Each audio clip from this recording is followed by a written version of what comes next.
Good morning, YouTube. I'm Lieutenant Sarah Blake Morgan. And I'm Staff Sergeant Dustin Biven. And this is a great Army day. I think it's a beautiful day. Now, the humidity is high. However, it is. It's a scorcher. Stay hydrated, but we are out here celebrating the 250th birthday of the United States Army. It can't be a better day. We are out on the National Mall. This is your Army Birthday Festival, and we're going to be with you throughout the day, taking you on a journey, showing you the history of the Army, the agility of the Army, the lethality of the Army, and it's all going to be happening right behind us. Yeah, I can't wait. Now, we will kick it off with the Sergeant Major of the Army's speech, opening speech and remarks for the Army 250th, and then we'll be following that up with the Sergeant Major of the Army's fitness competition. Now, I'm excited for all the events we have here today. We have some notable figures. We got influencers all throughout the Army. We have celebrity chefs, live music and performances, as well as some NFL, representatives. So I'm excited to see it all. Absolutely. There are so many events planned today. Of course, the culmination tonight will be the parade. Yes. Through D.C. with President Trump watching the parade. It's going to be incredible. I know so many formations have been practicing. There are different historical periods, starting with the Revolutionary War. 6,600 soldiers marching in today's parade. Wow. It's going to be absolutely amazing seeing the strength, vigor, and dedication of all these soldiers in formation, showing homage to all those who came before us. The footsteps we follow, we're trying to relive those moments and showcase them to you, the American people, of the dedication and legacy of 250 years and what that brought.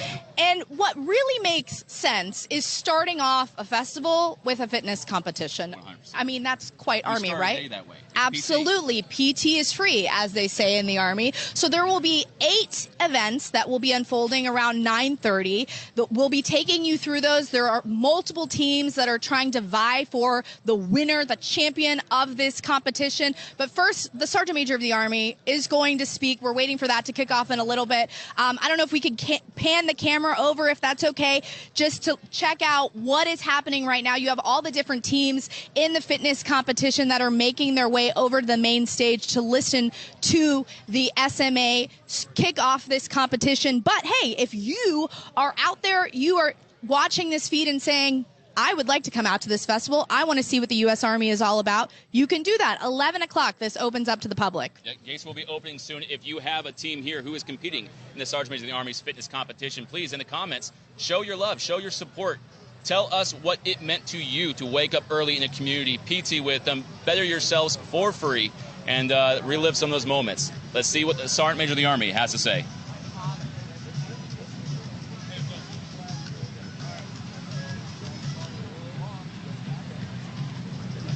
So we are also live on Instagram, which is an incredible opportunity for you all that are watching either on YouTube or on Instagram to ask questions. There are so many different facets of your United States Army.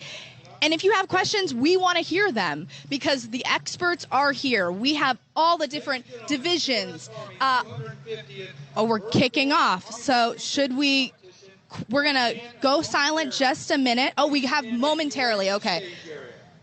We'll start promptly at 09:20. What time is it? All right, it's 9:20. It's prompt. It's 9:20. We have experts here. We have SMEs, subject matter experts in this environment. So if you have questions, please give us those questions, and we'll seek those answers for you. Absolutely. Live on Instagram, live on YouTube. If you have a question, if you are interested in joining the Army, we have the people here. And if you're in Washington, D.C., come out and see us. Say hello. We're going to be here all day. We have all the different facets of the Army. You have your special operations, 82nd Airborne, all the different divisions. If you have a question, if you want to see your Army up close and personal, this is the place to do it.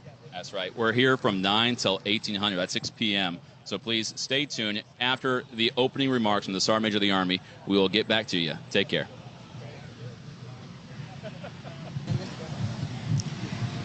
Okay, and that was your Sergeant Major of the Army kicking off this Army 250th birthday celebration on the National Mall in Washington, D.C. The atmosphere right here is incredible. It's absolutely wonderful. Yet, as you've heard, we have a diverse team out here competing for the Sergeant Major of the Army's fitness competition, even UFC members. I'm excited to see where we line up compared to some of these, stars on our television screen for the UFC fights. But our guys are stars, I would say, right? They're athletes. Who's your money on?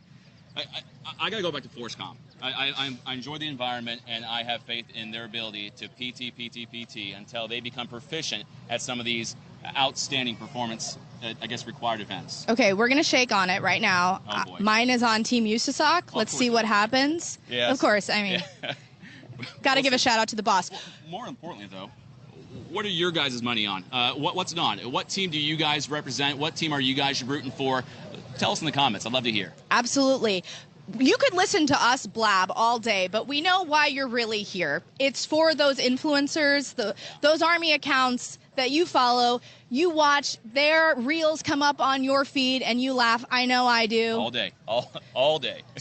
So without further ado, let's bring Captain Kimbrough and Sergeant First Class Butterworth in. We're going to hand over the feed to them. These two need absolutely no introduction. Yes. By all means. Thank you. Thank you. Hey, what is going on, YouTube? What's going on, IG? I am Captain Kimbrough, aka Kid Thunder 2, and I am here with, Sergeant Butterworth. and we are here to welcome you guys and introduce you to the Army's 250th birthday. Sergeant Butterworth, how do you feel today? I'm just happy to be here to support the soldiers, be able to walk around, talk to them. If you have a question, ask us here. We'll be happy to answer it. And let's just celebrate the Army's 250th birthday. Yes, now let's bring it over to how important and how monumental this day truly is. This is the Army's 250th birthday, a once-in-a-lifetime event that all of us here today can share and be in. How do you feel about that today? I'm excited. I'm excited to be here. Again, this is about the soldiers, being here for the soldiers, talking to them, asking them questions. If you have a question, let us know, and we'll answer it. They'd like to know what your patches are. Our patches are, oh. Go ahead, you first, sir. Recruiting, yeah, I'm recruiting commander out there in Chicago. Shout out to the Chicago Recruiting Battalion. Shout out to 3rd Brigade. I'm the company commander for Downers Grove Recruiting Company. This is the National Guard Bureau patch. I've been in the National Guard for about 19 years, and it's been a wonderful experience, and just happy to be here. Yes, definitely. Now, talking about the patches and talking about what the Army has done for us, I think it's important to really bring this thing full circle. The Army has done some amazing things for me and Sergeant Butterworth here, and I think that's important to bring up. So first, Sergeant Butterworth, what is if you could give me one thing that the Army has done for your life that has improved your life, what would that be?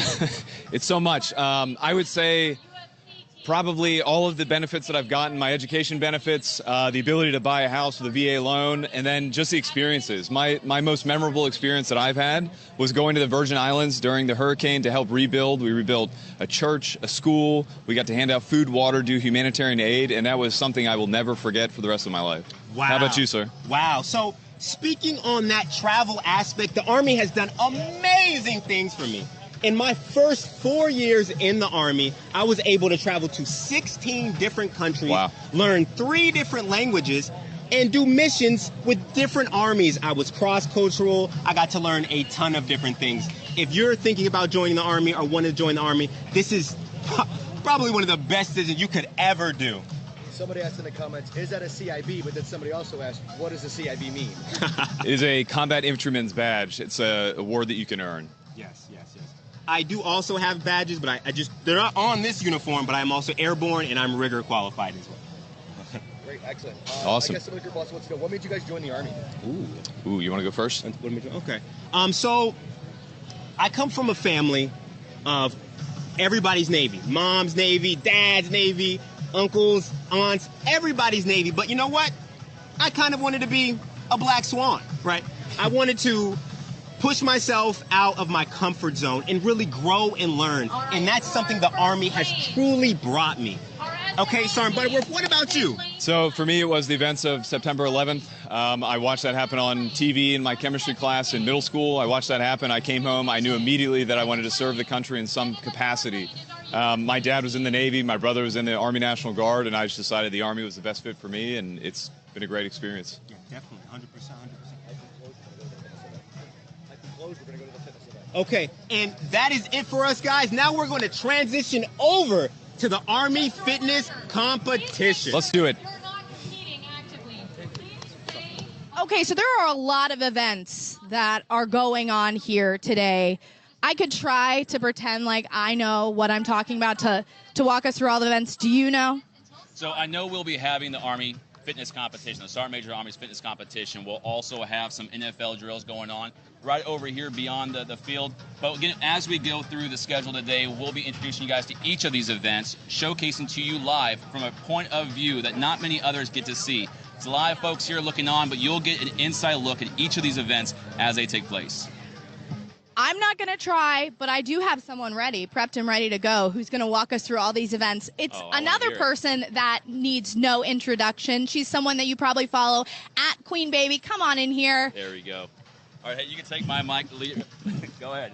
We're going to ask you a few questions about how this fitness competition is going to work out. You've been through some of these events, right? Yes. So yesterday I got a little rundown and I tried participating instead of them, and they have been they're tough. Okay, they're not easy. So some of our fitter soldiers are out here actually doing this, and it's not an easy game. Okay, walk me through some of what our soldiers, what the teams are about to experience. So today they're going to start with they're going to each have to do 2 rope climbs. It's a team that consists of 5 people or 5 service members, and they're going to have to do 2 rope climbs. As they're doing the rope climbs, there's going to be sandbags of 100 pounds, 50 pounds, and 70 pounds. Each member has to take 2 of the sandbags, and they got to run over and throw them over the log and put them on this pad right here, and then run back as the other service members are climbing the ropes. And you went through some of these yesterday. I did. Physically, what did that feel like? It was not easy. So I'm quite small, but even just getting that 50-pound sandbag over my shoulders was a little tough. So it's continuous at all times, so it's not easy at all. This is showcasing the very best of America, the very best of the Army. For you, fitness is a part of your platform. Definitely. Why is that something that's so important to you? And why is it something that the Army has chosen to kick off this festival with? I think that the reason why it's so important to me is just, we're in the Army. We're supposed to be fit. And a lot of us, many service members sometimes forget how important it really is. We've got to be the fittest Army. And as you know, the Army fitness test has changed recently. Once again, it got a little bit harder for those combat MOSs, so it's just important to stay physically fit at all times. And I think the reason why they decided to kick off the event with a fitness test is to showcase that importance. Absolutely. For you, being out here for the 250th, this is it's a historic event. How do you feel to be a part of this? I have words but no words. It has been such an extraordinary experience. Since we got out here, this is day 5 of everything we've been doing. It has been nonstop gratitude to be part of something bigger than yourself. Mm-hmm. Makes you proud to wear the uniform. So proud. I'm going to put one more of our soldiers on the spot. Drill Sergeant Fitness. I didn't prep him for this, but I think he might be ready. Thank you so much, and we'll check in with you in a bit. Okay, you look at this course behind us. What's your first take? Organized chaos. The competitors, I was out here yesterday as the competitors were strategizing, going through the motions, trying to figure out how they were going to get after it. And it's going to require a lot of teamwork and a lot of mental fortitude, because based off of what I saw yesterday, everyone's probably going to gas out within the first minute to 2 minutes, and then after that, it's all grit and mental fortitude after that. For you, what do you think is the toughest event that our soldiers are going to be going through today? I say for me personally, I think what's going to be the most difficult for them is the deadlift holding while someone is on the assault bike. Because holding 500 pounds amongst 4 people doesn't sound tough, but your forearm, your grip strength is really going to start to give out, and that's where you're going to have to dig deep. And also, if you're the teammate that's on the assault bike, you're going to have to push through knowing that your team members are really just waiting on you. Being a soldier, how important is staying ready, staying physically fit to you? Staying ready, staying physically fit obviously is part of our jobs as United States Army soldiers, but it also helps with mental health. I can't tell you how many times I wake up in a bad mood, and then by the time I'm done with my workout, I forgot what I was even upset about. So physical fitness, obviously very important staple of what it is to be a United States Army soldier, but also just as a person, just getting through the day, getting up. And I think that's also why we do PT in the morning. It helps set the tone for the rest of the day. Especially if you're on a 5-6 mile run, you know your day can't get any worse after that. You know. Absolutely. Thank you so much. Yes, we'll ma'am. check in with you in a little later. We do want to switch the camera angle around in a second because you don't see a lot going on behind us. But over here, we'll switch it in just a second because we got to get some people out of the way. But that's where the main event is happening with this fitness competition. Multiple competitors taking part in this. And it looks like it's going to take a lot of grit, a lot of heart. But that's exactly what our U.S. Army soldiers have. So we're going to flop this camera around right now. We'll come back to you in a little bit. Okay, what you're watching behind us is pretty incredible to watch. The strength, the fitness, the agility of our U.S. Army soldiers in the Sergeant Major of the Army's fitness competition going on right now behind me. You've got 3 of 6 teams that have competed so far. I'm going to introduce Queen Baby again. She's one of our favorite fitness Army influencers. You've seen 6 teams go through so far. What are you taking from this competition? That this is not something to play about. As you can see, these are some of the fittest soldiers, and they are struggling. I mean, they're doing great, but this is not an easy competition. Especially, I can't even imagine carrying those sandbags back after doing all of that. Yeah, let's talk about the worm here in particular, because that was pretty grueling to watch some of our soldiers go through. What's the weight? And for people watching out there that have never done this workout, this exercise, what does that feel like? And it's not something you could do on your own, right? It's a team event. It's not like a regular log where if somebody else is struggling in the area, somebody else can compensate. Everyone has to work together as a team. It is 375 pounds. It is split into 170, and I think 150 or 55 pound in between somewhere there. And what it does is you got to collectively lift it together and then put it back down. You got to do it all at the same time or else it's not going to work. Let's talk about the training that goes into taking part in an event like this. This doesn't happen overnight. Definitely These not. are some of the most fit soldiers that we have in the U.S. Army. But at the same time, this is what being a soldier is all about, right? Definitely. So when you train, you really have to train with a team for something like this. This is not going to be something where you're going to do it individually, especially it being a team event. You got to train hard. Looking at the competition for you, you went through the events. What is the hardest of events? So for me, I'm a little height challenged. Same. So trying to get that sandbag over there and getting myself over there, that was definitely difficult. Additionally, that deadlift, and that's going to be more challenging on my teammates, if anything, because if we have to do it collectively, they'll have to be a little bit of pain for a little bit just to get us up there.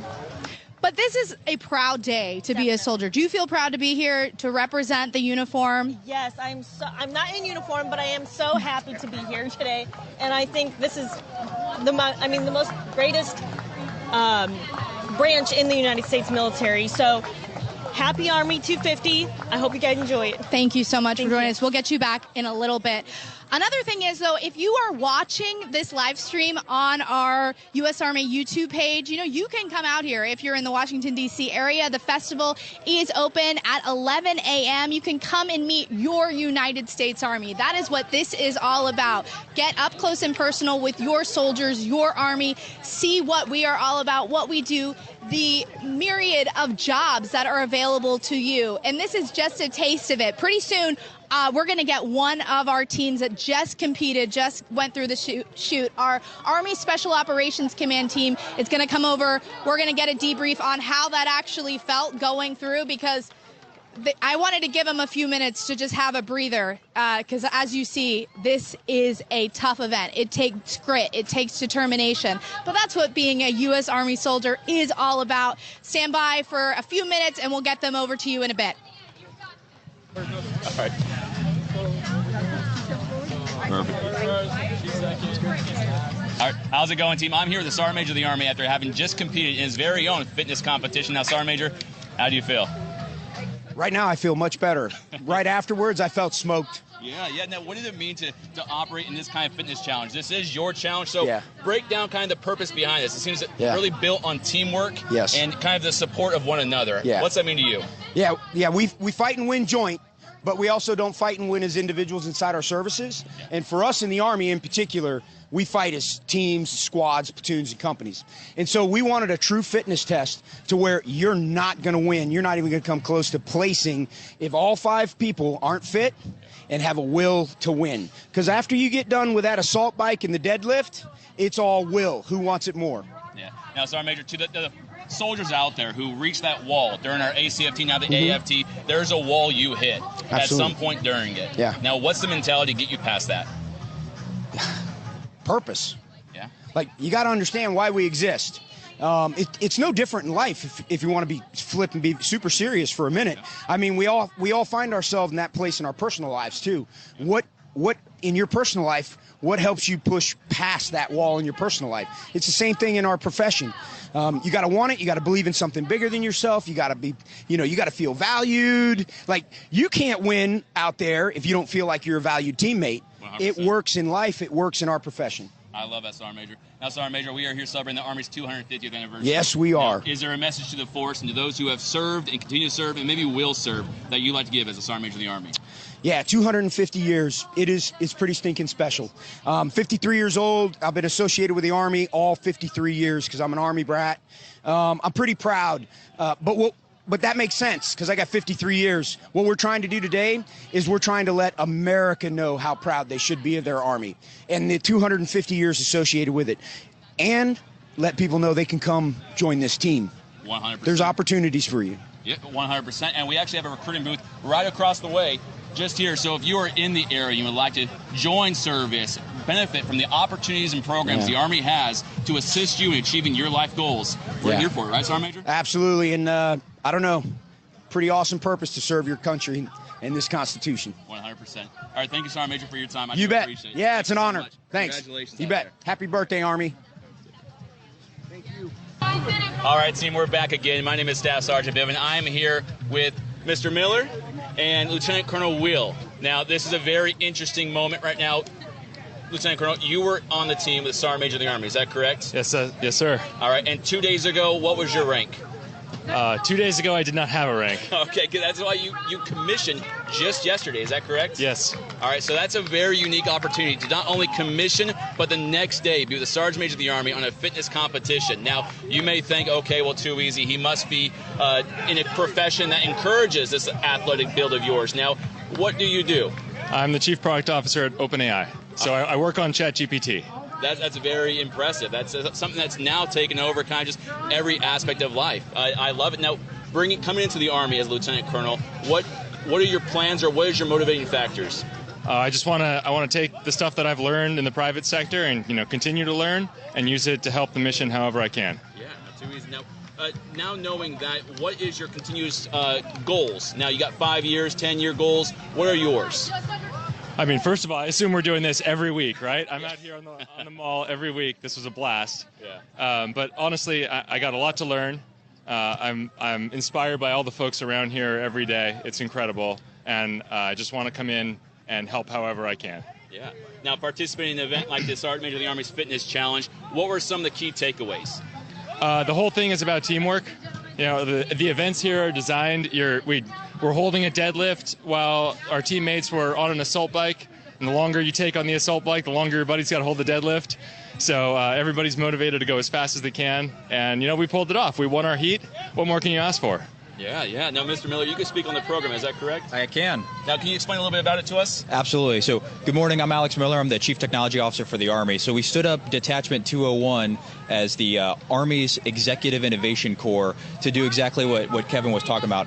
Bring in outside expertise, bring in high-tech expertise and talent to help the Army think about how we solve problems differently. And frankly, putting them in uniform helps because that's where the fight is. Getting them into units, allowing them to engage directly with our soldiers, sort of breaking the paradigm on Pentagon think, but allowing these guys who, one, really wanted to, which is the key thing for joining the Army, really wanting to, volunteering, and then as you're seeing it, building a culture of camaraderie, and then I'll throw this in for the Sergeant Major of the Army, like having that fitness culture as well really helps. Yeah, 100%. Now, back to you, sir. How do you see the integration of AI and ChatGPT-like functions in the Army? How would it benefit us in the future? requirements? I mean, I think AI is changing all of our lives, right? It's changing our personal lives. We use it every single day, and it's changing us professionally. I think it's going to benefit the U.S. military and everything from the way that we do kind of basic operations, HR functions, kind of back office stuff, but it's also got to change the way we fight. We got to use it everywhere, both defense, offense. Certainly our adversaries are going to. We got to be ahead of that. I completely agree. Now, sir, to those other professions that are out there in the civilian market, considering service, but thinking maybe they don't meet the basic requirements, because typically we see some young cats. We see 18 to 25 here enlisting, commissioning. Now, you find yourself later on in life who have already accomplished such great successes. What's your message to those out there who may be able to find themselves in positions like yourself, should they pursue it? I'm 42. We need more great technology talent coming in, joining up with the military and helping support the nation. So if I can do it, you can do it. All right. I appreciate it. Thank you so much, sir. Thank you. I appreciate your time, Mr. Miller. Thank you so much. Absolutely. All right. And we'll be back with you guys after a little bit more of the Sergeant Major of the Army's fitness competition, where you'll be able to hear from one of the teams who participated and see their experience firsthand. All right. Take care. Thank you. Our U.S. Army 250th birthday fitness competition is still going on behind us. Thank you for watching on this live YouTube stream on this really incredible day in Washington, D.C. You've seen some of the very best of the Army compete in this fitness competition, and it's been grueling. There's no one better to talk about this than someone that you probably follow. This is Drill Sergeant Fitness. Hey guys, how you doing? Drill Sergeant Fitness here. He also has a real name. Sergeant First Class Black. Yeah, there you go. Okay. Representing the MPs out there in Kaiserslautern, Germany. What's up, guys? I'm sure they did their fun run today and they were released by noon. I'm still out here working. And it's a hot one. It is very hot. I have done none of this fitness competition, but I am sweating as if I just came off of it. It is hot and humid out here, but you know what? It's well worth it. It's a great day to celebrate 250 years of the United States Army. Absolutely. Okay, from your perspective, what are you seeing as these guys go through this? I'm seeing that a lot of the teams are getting to a certain point in the competition where they've just completely gassed out. All right, they've got nothing left of the tank, and that's that moment in time where they got to dig deep, find that mental fortitude, and just keep pushing forward. They don't want to let themselves down. They don't want to let their team down. They don't want to let the Army down. So at that point in time, no amount of training can really prepare them for it. It's just all grit at that point. What would you say, from your viewpoint, is the most difficult event in this competition? I would say, honestly, the assault bike, right? Yes or no? The assault bike's probably the worst part of that. I mean, your teammates are conducting 5 deadlifts and then holding a 500-pound deadlift bar while you're knocking out 20-calorie assault bike, and then everyone's got to switch out. So that's usually around the time during the competition that everyone gasses out. This is a great representation, though, of what is inside our force, right? Like, this is a soldier. I would say that this competition and the way it was designed really kind of encompasses everything fitness related. You definitely got cardiovascular endurance, muscular strength, muscular endurance, flexibility and agility. I mean, getting yourself and the sandbag over that hurdle. Moving back and forth, moving heavy objects. I would say yes, this competition was designed to really encompass everything that your everyday ground pounder goes through while conducting combat missions. At Drill Sergeant Fitness, Sergeant Black, thank you so much for giving your perspective. Thank you for having me. Right now, I'm going to bring in Team USASOC, U.S. Army Special Operations Command. They're going to come in live on camera. I asked them to come in right after they got out of the chute for the competition, but they were a little gassed. You guys killed it out there. Tell me, we'll just go kind of down the line, what was this competition like? Bad, I think, if I had to sum it up in one word. It was good. I mean, we were out there. I think the gentleman before us definitely said that the assault bike was the worst. I would second that and say that holding on to that 500-pound deadlift bar was probably worse than the assault bike for myself. But being the little engine that could, being the turtle and coming from behind and just crushing it, doing what senior leaders do and leading from the front. That's what we're out there about, and I think we did that. What was your mindset going into this competition? I think the priority was make sure we're steady, make sure we're organized, and make sure we keep that pace going on, because we understand that that assault bike was going to slow everyone down, but as long as we stay consistent, it was going to be the priority that we move throughout this competition easily. One thing I love about Team USASOC, and obviously I'm a bit biased for you all, but is that you all are over 40, but that didn't stop you. Talk about the prep and the mindset as well. So I think when it comes to prep and mindset, I mean, we should always have a mindset of excellence. We should always push ourselves to excellence, no matter what your age is, no matter what your pay grade, rank is. Just like Ray said, when you talk about leading by example, I mean, you probably couldn't get any better than this. We come out here, hey, if I'm going to expect the soldiers within the formation to give their all, then I absolutely am going to give my all. So, these guys. For you, what was the most difficult of all the events today? Just staying synchronized, and everything is a team event. We don't go to war by ourselves. We don't do training by ourselves. We work out by ourselves. And, slowing down or speeding up at times, just kind of making sure all of us are giving max effort, doing everything correctly so we don't get penalized or everything else. That was by far the most difficult part. Soft truth number one is humans are more important than hardware. You guys are all special operations soldiers, Rangers, Green Berets. What does it mean to you to be able to represent special operations on this Army stage today? See, ma'am, they hit it a couple times already, but really I appreciate them saying, hey, this is what everybody's been training for months. We all got notified and asked to do this about 2 months ago. It's awesome if teams get time time off to train and get ready for this. But we've got battalions to run, we've got CG staff positions to run. This is, fitness is a way of life. It's the most important thing we do in the day, getting ready, getting up, starting our days off that way. And I used to say before down at regiment, tell my Rangers, hey, whether you're at the staff or whatever it is, I expect you to be able to walk out the door and exceed standards. And this is the same thing for here. We got notified, our peers and our friends asked us to do this and get out and represent and basically step right out from our jobs to get out here and be competitive. We wanted to win. We recognize it would be awesome for us to win this, but it's even better to have, really any of the teams here to beat us. And so either way, we know we're setting a good example and leading from the front. So appreciate us being out here, and thanks to my teammates. That's a Ranger leading the way right there. One last question. How do you think this is going to shape out? Well, right now we're in second. I don't think anybody else is going to beat us. It's pretty strong. Okay, Team USASOC, I'll put my money on you guys. Thank you so much. Get some rest, but I know that's not really in your wheelhouse, resting. Thank you guys, and thanks for competing.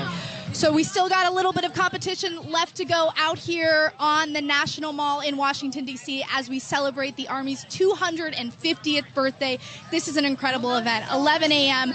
This festival is open to the public. Tonight there will be a massive parade throughout Washington, D.C., and you will see the very best of the Army, starting at the Revolutionary War, going up to present time. You will see history on display, legacy, lethality, all the best of our soldiers. So if you're watching on YouTube, you can do so here. You can also stream it on Instagram. Our influencers will be checking in throughout the day, but we will be back and forth so we can take you on this journey with us. And if you're in DC, make sure to come out and say hello. See you in a few. Okay, coming back to you live from the U.S. Army birthday, 250 years. This is an incredible event. We're out live right now on the National Mall, Washington, D.C. The fitness competition still going on behind me, but throughout the day, we're live here on YouTube, bringing you up and close and personal, meeting your United States Army. And right now, I'm actually going to introduce you to my bosses. Come on in here, Lieutenant General Jonathan Braga, CSM Joanne Nauman, and Chief Warrant Officer 5 Steve Finney. This is the command team from U.S. Army Special Operations Command. They're here up close and personal. Sir, starting off with you, what does it feel like to be here today? 250 years. It's great to be part of this historic moment. I'm old enough to remember the bicentennial of the United States in 1976, so I think it's going to be a memory for everybody who came out today, or everyone's going to see this on YouTube or on TV to be part of this historic moment. Couldn't have a better opportunity. It's just awesome. 250 years is a long time, CSM. I don't think we look a day over 200. Yeah, that's saying something for sure. For you, what does legacy mean? I mean, I think it's about understanding what our past is and knowing our history and celebrating that history, but it's also about taking that to the next step. It is about transforming. And the great thing here today is you can come out here and see all of the new equipment, what soldiers are using now, touch it, feel it, understand it, kind of be a part of the Army for a day. Chief, you've been in the Army quite a few years. Not 250, though. Your Army story, what does being a soldier, being a Green Beret, being able to wear this uniform for decades mean to you? Yeah, I'll tell you, when I first came in the Army, I don't think I could fully appreciate what's going on here today. And it's great to come out here. It's great to celebrate 250 years of the Army. It's great to see these young soldiers out here. It's great to see the civilians out here interacting with all of us. And this is what it's all about. It's about us interacting with everybody here, and it's celebrating the Army's 250th birthday. And I couldn't think of any other way that I'd want to spend the last, 34 years of my life. 34 years. That ain't nothing, right? Sir, let's talk about being a special operations soldier. We are the Army Special Operations Force. If people come out here, they can meet Rangers, they can meet Green Berets, they can meet our aviators. Talk about that and what it means to be a special operator. Well, first of all, it's just a privilege to wear the uniform, and then to be surrounded by people who want to go even a little bit more extra and push themselves every day and not rest on their laurels from what they did last week, last year, last month. We like to say selection's an ongoing event. To be surrounded by people who want to push themselves every day, like you see out in this competition behind us right here, pushing to their ultimate maximum potential. It's absolutely intoxicating. They come to work every day. We have the best job in the United States Army. I promise you that. We're surrounded by the best people who are motivated, who push us to go farther than we could ever even think possible. And that's just the specialist being of a team like that cohesive team. People volunteer multiple times, seeking to make a difference and seeking out actually missions of consequence. To be surrounded by people like that and make a difference in people's lives, it's an absolute blessing. What do you have to say to someone who might be watching this live feed? They want more out of life. I know you preach this a lot. Don't self-select. What's your message? Yeah, I think I would encourage them first, look at the Army. There are so many options. I came in the Army on a 4-year enlistment thinking, I'm going to get a skill. I wanted to learn a language. And here I am 29 years later because of the opportunities that the Army has given me. And, I would tell anyone who's thinking about special operations, one, come see us today, visit our website, find out what it's like to be in special operations, and then give it a try. I think too many people they're scared that they might fail, but go out there or prepare yourself for it, give it a try, and we'd love to see you in our formations. All worth it, Chief? Absolutely. I would just say to any young person I'd talk to is take advantage of those opportunities that Sergeant Major just talked about. When I came in the Army, I wasn't the biggest, the fastest, definitely wasn't the smartest or the strongest. And I just took advantage of every opportunity I had, and, it's taken me this far. So it's sky's the limits. Sir, I'm going to end with you. One of your catchphrases has become, I'm not going to ruin it, I'll let you do it, but this is a team, right? We're all a part of the team. Talk about that. Well, first of all, tying it back to the 250th. So we had the opportunity just yesterday to celebrate a day before our birthday, 250 years ago in Philadelphia, kind of the cradle of where this all began. So while the first blood was spilled in the battles of Lexington and Concord, April 19th, 1775. It really wasn't until the Second Continental Congress kind of gave us our birth certificate, our happy birthday birth certificate, stood up the Army, put George Washington in charge of it. And I was really thinking about this. The Founding Fathers, I don't know if they thought this grand experiment of a country based off liberty and freedom was going to last 250 years, but I do think they absolutely believed it didn't have a chance without the United States Army. And they established that first, and then that led to the creation of the country. So if you want to join that lineage, 250 years strong, wear the cloth of your nation, we just want to say we got a jersey for you. Come on and be part of that history. I love that. Thank you so much, sir. And thank you all for being out here and taking part in it live. But you heard it. I don't know how I could sum that up better. This is your United States Army. These are your United States Army Special Operations Forces. Take to heed what they said. You could be a part of this team, and I'll tell you, I joined a little bit later in life at 31, and this is an incredible team to be a part of. We'll be live streaming throughout the day. We'll come back at you in a few with a little bit more. Hey, what's going on, everybody? So I am here to interview Sergeant First Class Raymel Shaw, the United States Army. Woo, Shaw. All right, that's a pretty short name. Hey, brother. So first question is, where do you recruit out of? I recruit out of Laurel, Maryland, from the Baltimore Washington Company. From the Baltimore Washington Company. Yes. Okay. So today, what I want to do is I want to ask you some of the benefits and the the procedures that people can go through to join the Army, okay? All right. Sounds so, good, sir. Good. So in your opinion, what is the #1 best benefit to joining this great Army? Well, in my honest opinion, the #1 benefit is that you do get to serve your country honorably. Honorably. Okay, that's what's up. And so if you were to give me give me 3 more things that you think people could benefit from joining the Army. 3 things I think people get from benefiting joining the Army is you definitely get to start your career, so you can have a career path. You absolutely can get your education, so while you're in the military, whether you choose to do reserve or active duty. And then also you do get to go out and travel and see the world, so you do get different opportunities and build skill sets, discipline, and structure within your life. Okay, so you know what? We're not just going to bypass that career thing like that. All right, hold on, let's bring that back. Let's bring that back real quick. Yes, sir. Yes, sir. So are you telling me right now that the Army could be a stepping stone to somebody's future? Absolutely, sir.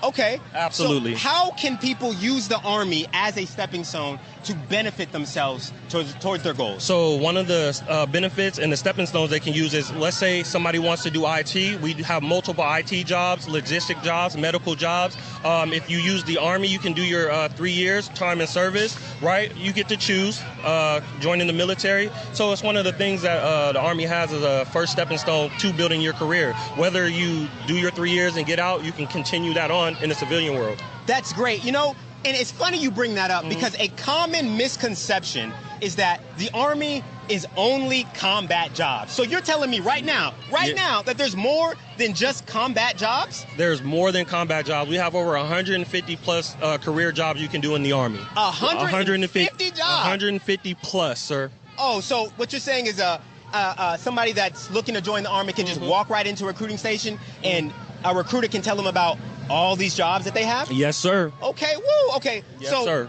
I heard a rumor, and you just said it too, you just confirmed it, that the Army also has education benefits. Yes, we do have education benefits, even if you would like to do active duty full-time or even the reserves, which is part-time for the military. So can you break down, how much money does the Army actually pay for school? So you can get up to $4,000 for tuition assistance a year, right? $4,000? So $4,000. So if you're doing 4 years, that's $16,000 that you can get for education, and that's not even talking about your GI Bill. $16,000. $16,000, You gonna sir. give me $16,000? Hey, sir, you might not need it, but hey, you can get it.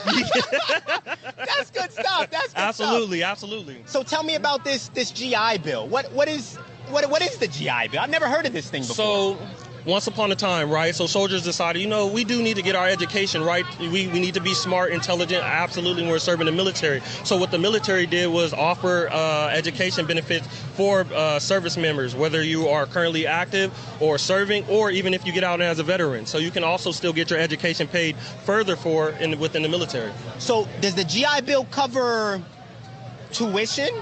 So you already get tuition assistance from your TA. Ooh. So even then, and then also your GI Bill can also cover for your room and board as well.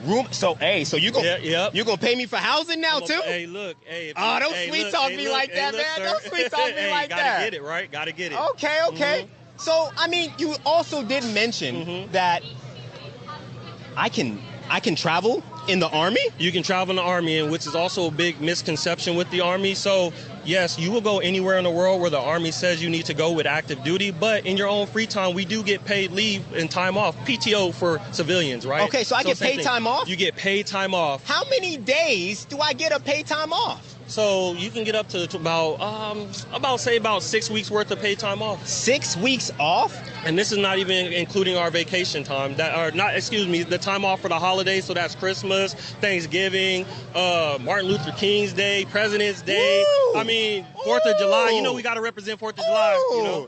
Goodness gracious, I get all this paid time off. All this paid time off. I get vacation and holidays. Vacation and holidays. Oh man, now this looks like the best job in the world. In the world, hands down. You can't beat it. Hey, I've been in 17 years myself, so it's been a long ride. I came in, did this for my son. It's been beneficial. He's going to have a great future ahead of himself as well, thanks to the Army. I can only thank the Army for that, 100%. So you're even going to encourage your children to join the Army? Yes. That's how good the Army is? Yes. Okay, all right, so let's switch it up real quick. Let's switch it up. So what is your MOS? So my MOS is a 14 Tango, so I'm a Patriot Missile Maintainer Operator. Okay, look, for all us normal people, right? All right. What does that even mean? So that means I work with the Patriot Air Defense Missile System. So what we do is intercept missiles. So missiles, rockets, things like that. So. Oh, that sounds correct. fancy. Yeah. So, in your opinion, I mean, what are the, my favorite question, what are the top 5? Top 5. Okay, we can do top 5. Give me 5. I'll give you 5. I'll give you 5. So okay, give me a 5. So top 5 first is, I'm going to tell you, is logistics, right? So a lot of people like logistics jobs, so that's either being unit supply, automated logistics specialist, human resources, or we can do medical. A lot of people love medical, so people who do want to be nurses or do want to get in some medical field, we have that as well. So hold on, let's dig into this logistics thing, right? Okay. Logistics is the best jobs in the Army right now. Everybody's looking for them. We get it all the time. Everybody's looking for them. So why are logistics? I mean, can I get certifications? You can get certifications. Okay. What else can help me with these?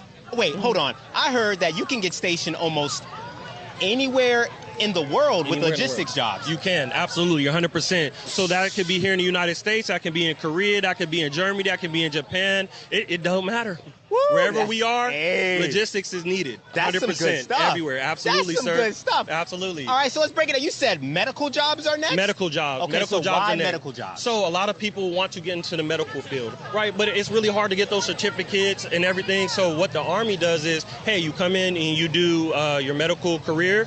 Guess what you can do on the outside? You already have the certificates. You already have the career experience, correct?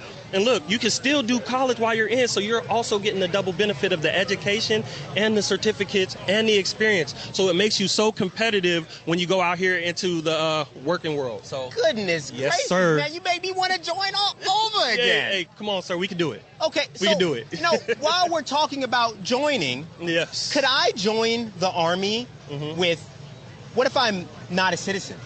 So if you're not a citizen, you can be a permanent resident. I can be a permanent resident? Permanent resident, So what does that mean? Break that down for me. Is there a certain type of card maybe? So you need a green card. So being a green card holder, so a permanent resident, as long as you have your permanent resident card, you are allowed to start the process and actually join the United States Army. Okay, so I could just have a green card and then I could join. Wait, hold on.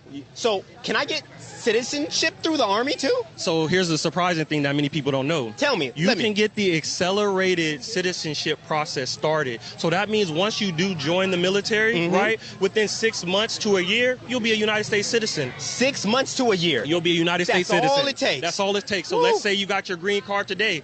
I actually enlisted 3 people who just got here, got their green cards. They're enlisted. They're still waiting to go to basic training. But once they start that process and leave to boot camp, process for acceleration. They would have got here, been permanent residents for about 6, 7 months. Boom, within a year and a half, they're going to be United States citizens. That is amazing. Yes, sir. That is amazing. Yes, sir. That is a very huge benefit. And it's wonderful because it allows our friends who come over here who want to be part of the United States and join and serve, they get to actually become citizens. So it's a wonderful thing. That is great. Yes, sir. So what you're telling me is the Army is changing lives. It's changing lives, sir. It's changing lives. Oh my gosh. Yes, all right. every day. All right. So I know I stopped you in the middle. You said logistics, number 1.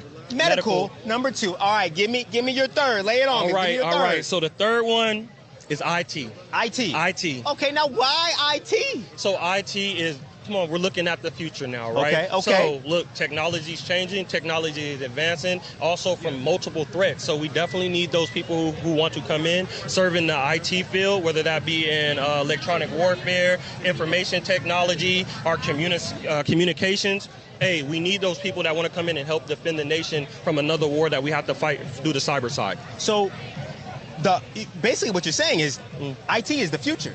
IT is the future. Oh, that's what I like that. I like that. IT is the future. Yeah. Woo, I like that. All right. So you gave me your top 3. Now give me number 4. All right. So number 4 might be a little controversial. Okay. It might be a little controversial. I'm here for it. Right? I'm here for it. I'm But here for it. It is the mechanic jobs. It's no. gotta be. It's gotta be. It has to be. Without our mechanics who support us while we're out there in the battlefield, hey, how could we win? If everything is going down and we can't fix it, we don't have the expertise, we can look for our mechanics, for our engineers to come help us continue the mission. So you're saying, I mean, are these just like vehicle mechanics, or are we talking about We're talking airplane mechanics? We are talking about everything from vehicle to everyday equipment to aircrafts, everything. Ooh, and I I say like everything. that. I say everything. Wow. I think so.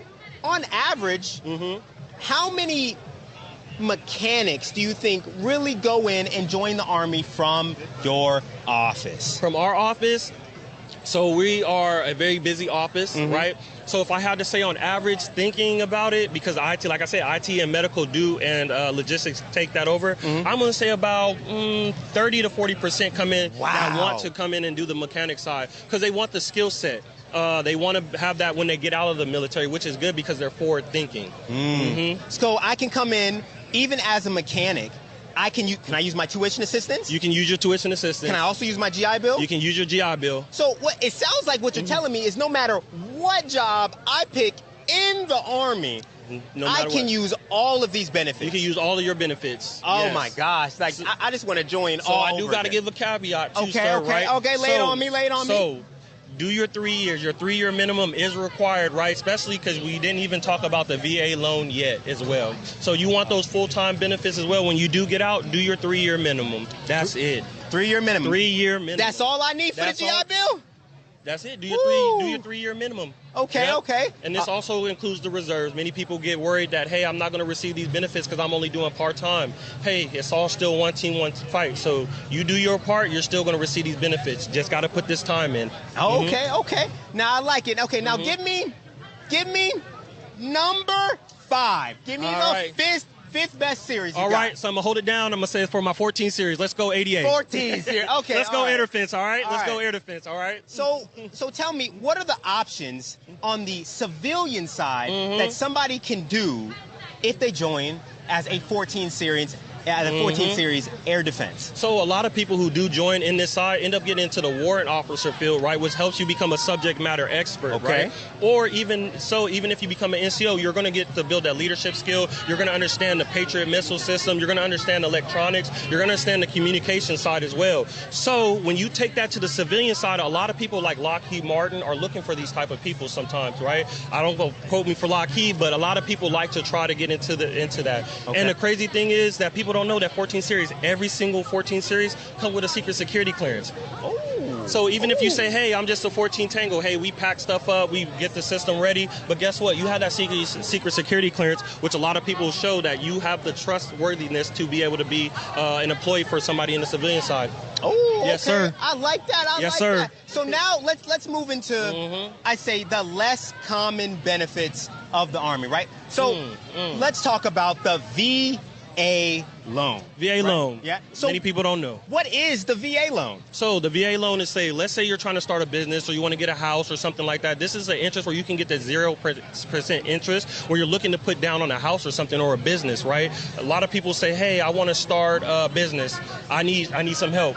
Going to the bank is very expensive. That we know those interest rates are kind of high. But since you did your service, that VA loan can help you with that, so you don't have to worry about those interest rates and things like that. All right, hold on. So slow down. Sir. So it sounds like you're talking about the small business VA loan, and then you're also talking about the home VA loan that I can use to buy a home. Yes, sir. Okay. Yes, sir. So with no money down, no money, I can go and buy a house. Go buy a house. Woo! No, be responsible with your money. Woo! Be responsible with your money. Okay. All right, I like that. Yes, sir. All right, so and then I can get a small business loan with the VA loan too? Yes, you can, sir. I can start a business. Yes, you can, sir. Oh my gosh, yes, that is amazing. Many people don't know that, but that's the benefit of the Army. You have so many opportunities to build a career, build a future, build your family, right? All these things the Army provides for you, especially, like I said, career-wise. Hey, different times right now, so hey, let the Army be your stepping stone to getting you somewhere. Okay, so I mean, let's switch it up. I know we have more benefits in the Army, right? So yes, sir. What if one day I get sick, like, yes, sir. and I want to go to the doctor? So, and I'm a soldier. Do I have to pay? Do I have to pay for healthcare? Oh man, absolutely not. What? What are you telling me right now? Absolutely not. So being in the active duty military, right, you are paying for zero health care, okay? So what happens is, right, you do go to, let's say, a military hospital, like me for myself, hey, you can get LASIK paid for, free, $5,000. LASIK? LASIK, PRK. Woo! Yeah. So I don't got to wear glasses no more? No more. Oh, I'm man. living proof. I don't wear no glasses man. no more. No I can contact, see the no glasses. future. Yes. Okay. I don't know how far, but you gonna see that far. But still good. Yep. So same thing. Break your leg, get injured, anything like that. Hey, let the military pay for it. Hey, even if you're on duty or off duty, hey, the military's covering you for your medical bills. Yep. Okay. So I also heard, and now again, this is just a rumor. Yes. But what if my teeth hurt? What if you guys have like maybe some type of dental insurance or something? Yes, here? we do. We also have dental insurance, and you can also get your family covered with the medical and dental as well. Okay, so wait.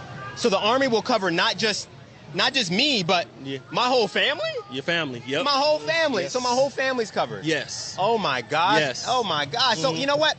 I think we have exhausted a lot of these active duty benefits that the Army can offer you. Yes, now, sir. let's switch it up. Let's bring it on over into the reserve side. To the reserve side, yes. A lot of people are curious about that because they do not know. So. Okay, so tell me, what is the Army Reserve? Because I'm active duty. I don't even know what the Army Reserve is. All right, that's wonderful. I'm glad you asked me, sir. So Great. the Army Reserves is part-time military. So you're going to work 2 days a month, 2 weekends out of the summer, right? So what happens is you can also stay in your local area. So let's say you wanted to join and you want to do one of the logistics jobs. Great. Let's find you a unit nearby. We find that unit. You go to basic training. You go to your job training. Don't worry about where the Army's shipping you. You're coming back home. Oh. Coming back home. You'll come back to your unit right here, let's say in Maryland, then you're going to see them once a month, one weekend. That's it. And then you can continue going on. So if you decide, hey, I want these certificates or the security clearance so I can continue to get this job, hey, work that job full-time, work the Army part-time. So wait, hold on. So you're telling me I can join the Army. Yes, sir. As a reservist. Yes, sir. Go to basic, go to AIT. Yes, sir. Get my certifications, and then come back around and come back home? Come back home. Be with the family. Oh, no, you sweet talking me again, man. You're sweet talking me. Hey, this is the Army sweet talking. Oh, this is the Army sweet talking. Snap. Oh, snap. Yes, sir. So you said, can you go over me? When exactly do I work? What is working in the Army Reserve? So the Army Reserves is a Saturday and a Sunday. Just a Saturday and Sunday? That's a Saturday and How Sunday. many Saturdays and Sundays? Hey, so how many years in a week? Excuse me, I said that completely wrong. Excuse me. So how many weekends do we have in a year? How many weekends? 52, I think. Right, and then we still got holidays too, right? Yes, we do. So it's going to be a little less, right? Woo! Hey, you know? Hey, so you're going to put the time in. So you working that many weekends and you getting to do your job full time is too much of a benefit for someone. And then let's say those college students that say, I just want to go to school full time, but I need somebody to have that support. Guess who's doing the support? The Army. While you focus on school and get that benefit. So do I still get the tuition assistance and the GI Bill while I'm in the reserve? You still get both. You get your tuition assistance and you still have access to your GI Bill. Yes, sir. sir. Nah, man. Yes, sir. I can work 1 weekend a month. 1 weekend a month.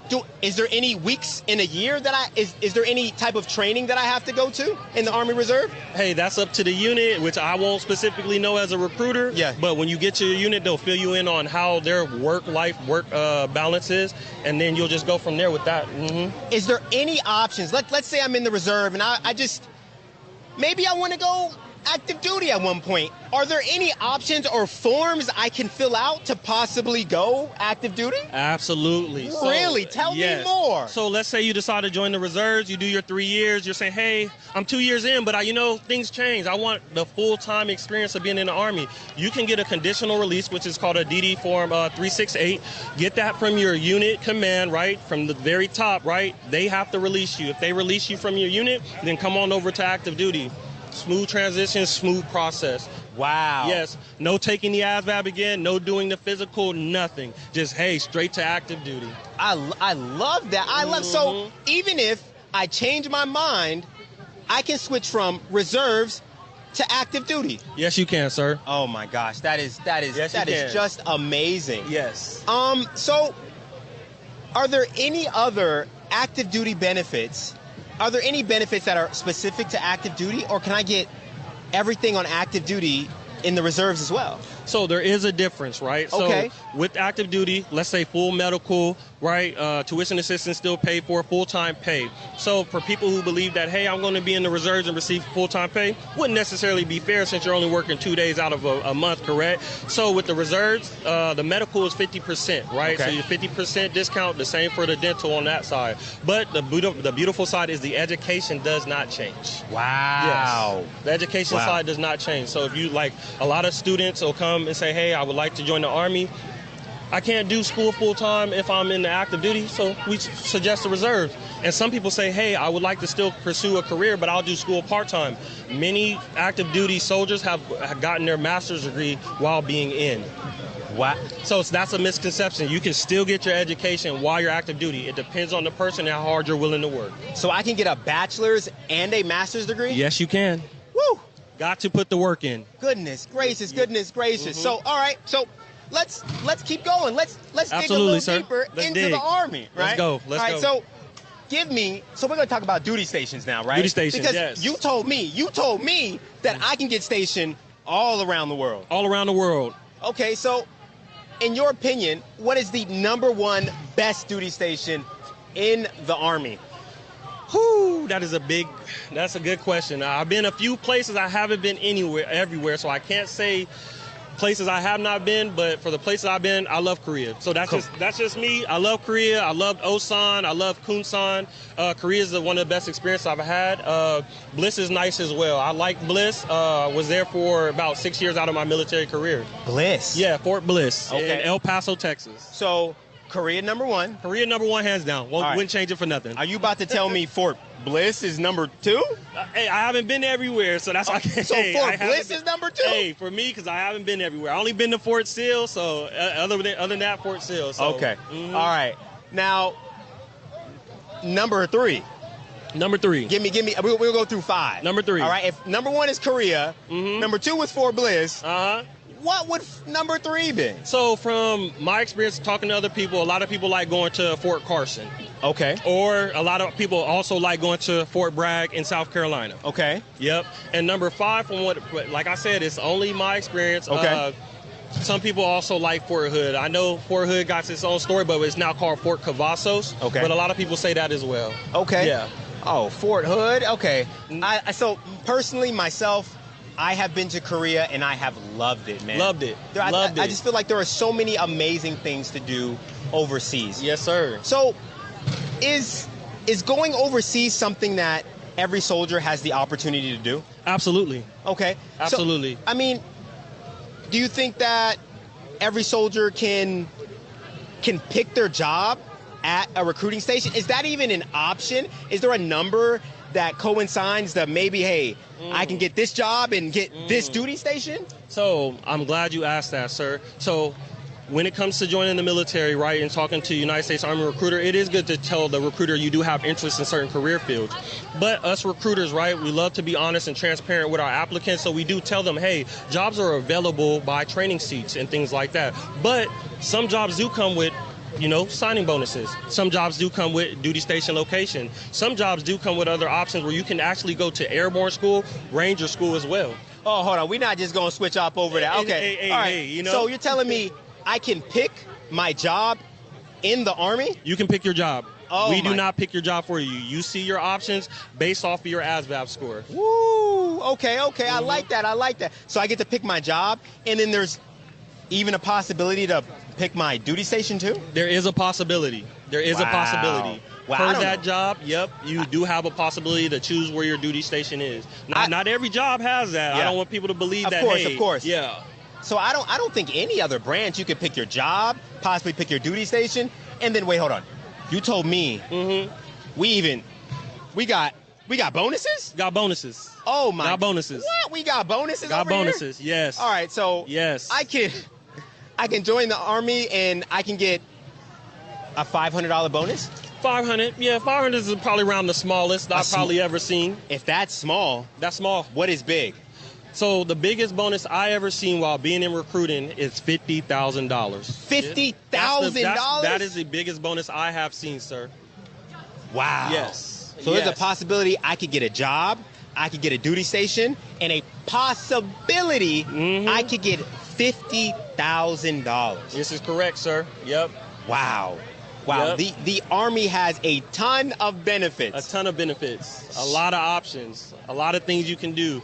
Education, medical, career, security clearances, experience, travel. What can you not get in the Army? That's very What can true. you not get in the Army? Is there before we wrap it up? Can I get tell me your best experience in the Army? Overall best experience? Yes. Through my 17-year career. Your 17-year career. So I love telling this because I do tell this to my applicants. My number one experience in the Army is meeting people. Meeting people. It's meeting people because getting away from home, before I joined the Army, I never left California. Wow. I never left. I left California and I got to experience the world. I got to experience the United States in multiple different places, especially being out here. I got to go to Korea. I've got to go to Germany. I've been into the Middle East and different countries. Hey, you don't just make friends in the Army, you make family. That's my number one thing I tell people. You make the experience about you and the experience with your teammates. You're going to go through hard times together. It's not always easy, but your family members get you through it. It doesn't have to be people that are blood related. They're Army related. Hey, thank you, Shai. I appreciate your time, brother. Sir. All right, we're going to pass it over to Yes, Lieutenant sir. Morgan. Here you go. Thank you, sir. Hey, thank you, Simon. Thank you for all you We do. are so grateful that you have been tuning into our live stream here from the National Mall in Washington, D.C. 250 years of the U.S. Army. It's absolutely amazing. As you just heard from our recruiters, the Army has opportunities to help you achieve your goals. Now, I'll speak for self.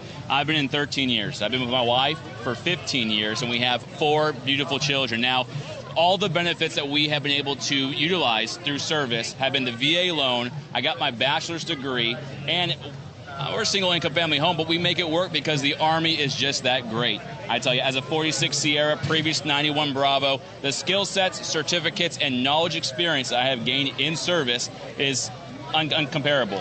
And that's the incredible thing about the Army. I joined a lot later in life. I joined at 31. I spent 12 years as a TV news reporter before I put on this uniform. But I had no idea how diverse our force really is. Yeah. The incredible backgrounds that our service members have and the jobs that they're able to do. You mentioned 46 Sierra. Explain to the person out there who may not know what that is. What do you do? Well, it's a job I'm passionate about. We're mass communicators. So all forms of media, whether it be still photography, videography, broadcasting like you have had experience with, or even roles like this. We go in the moments of the excitement. All the train up to it, yeah, we may be there for that, but when rounds go off, when artillery fires, we're there capturing those moments to show the American people what it is that we do to defend our freedoms and secure democracy around the world. And that is the incredible thing. Like, you are never going to have a day that's similar to the day before. That's why I joined the Army. I was looking for something new. I'm an intel officer, but I'm doing public affairs work right now at Army Special Operations Command, being able to see and capture some of the most amazing, incredible work. And really, what you said, when you get to see it up close and personal and be the one to highlight the incredible work that our service men and women do, yes, it's powerful.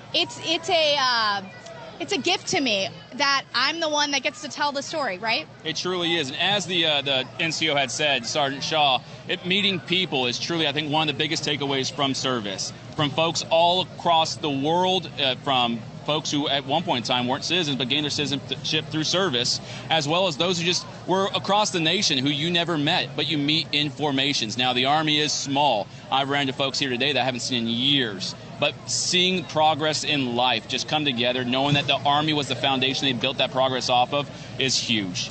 You brought that up about so many different stories within our formation. I'll briefly share the story of Sergeant First Class Zachariah Guy. If you scroll through the Army YouTube a few months, you'll find his story. He grew up in Sudan. He was a Sudanese lost boy. If you Google that, you'll see that this was a group of refugees who traveled across Africa for years. He came to the U.S. On a visa, and he walked into a recruiter's office and decided to join the Army. He spent 20 years in the Army and retired as a Special Forces Green Beret. The incredible background to see where he came from. He was once a refugee, and then to have this prestigious career, multiple combat deployments as a Special Forces soldier, it really just touches your heart. And those stories are not few and far between. They're everywhere within our formation. Yes, and as you said earlier, don't self-select, right? You may find yourself later on in your years. You may be 30, and you say, hey, the Army's not looking for someone like me. I've already done X, Y, Z. No, we are. Go to your local recruiting station, go on Google, figure out where that's at, and call.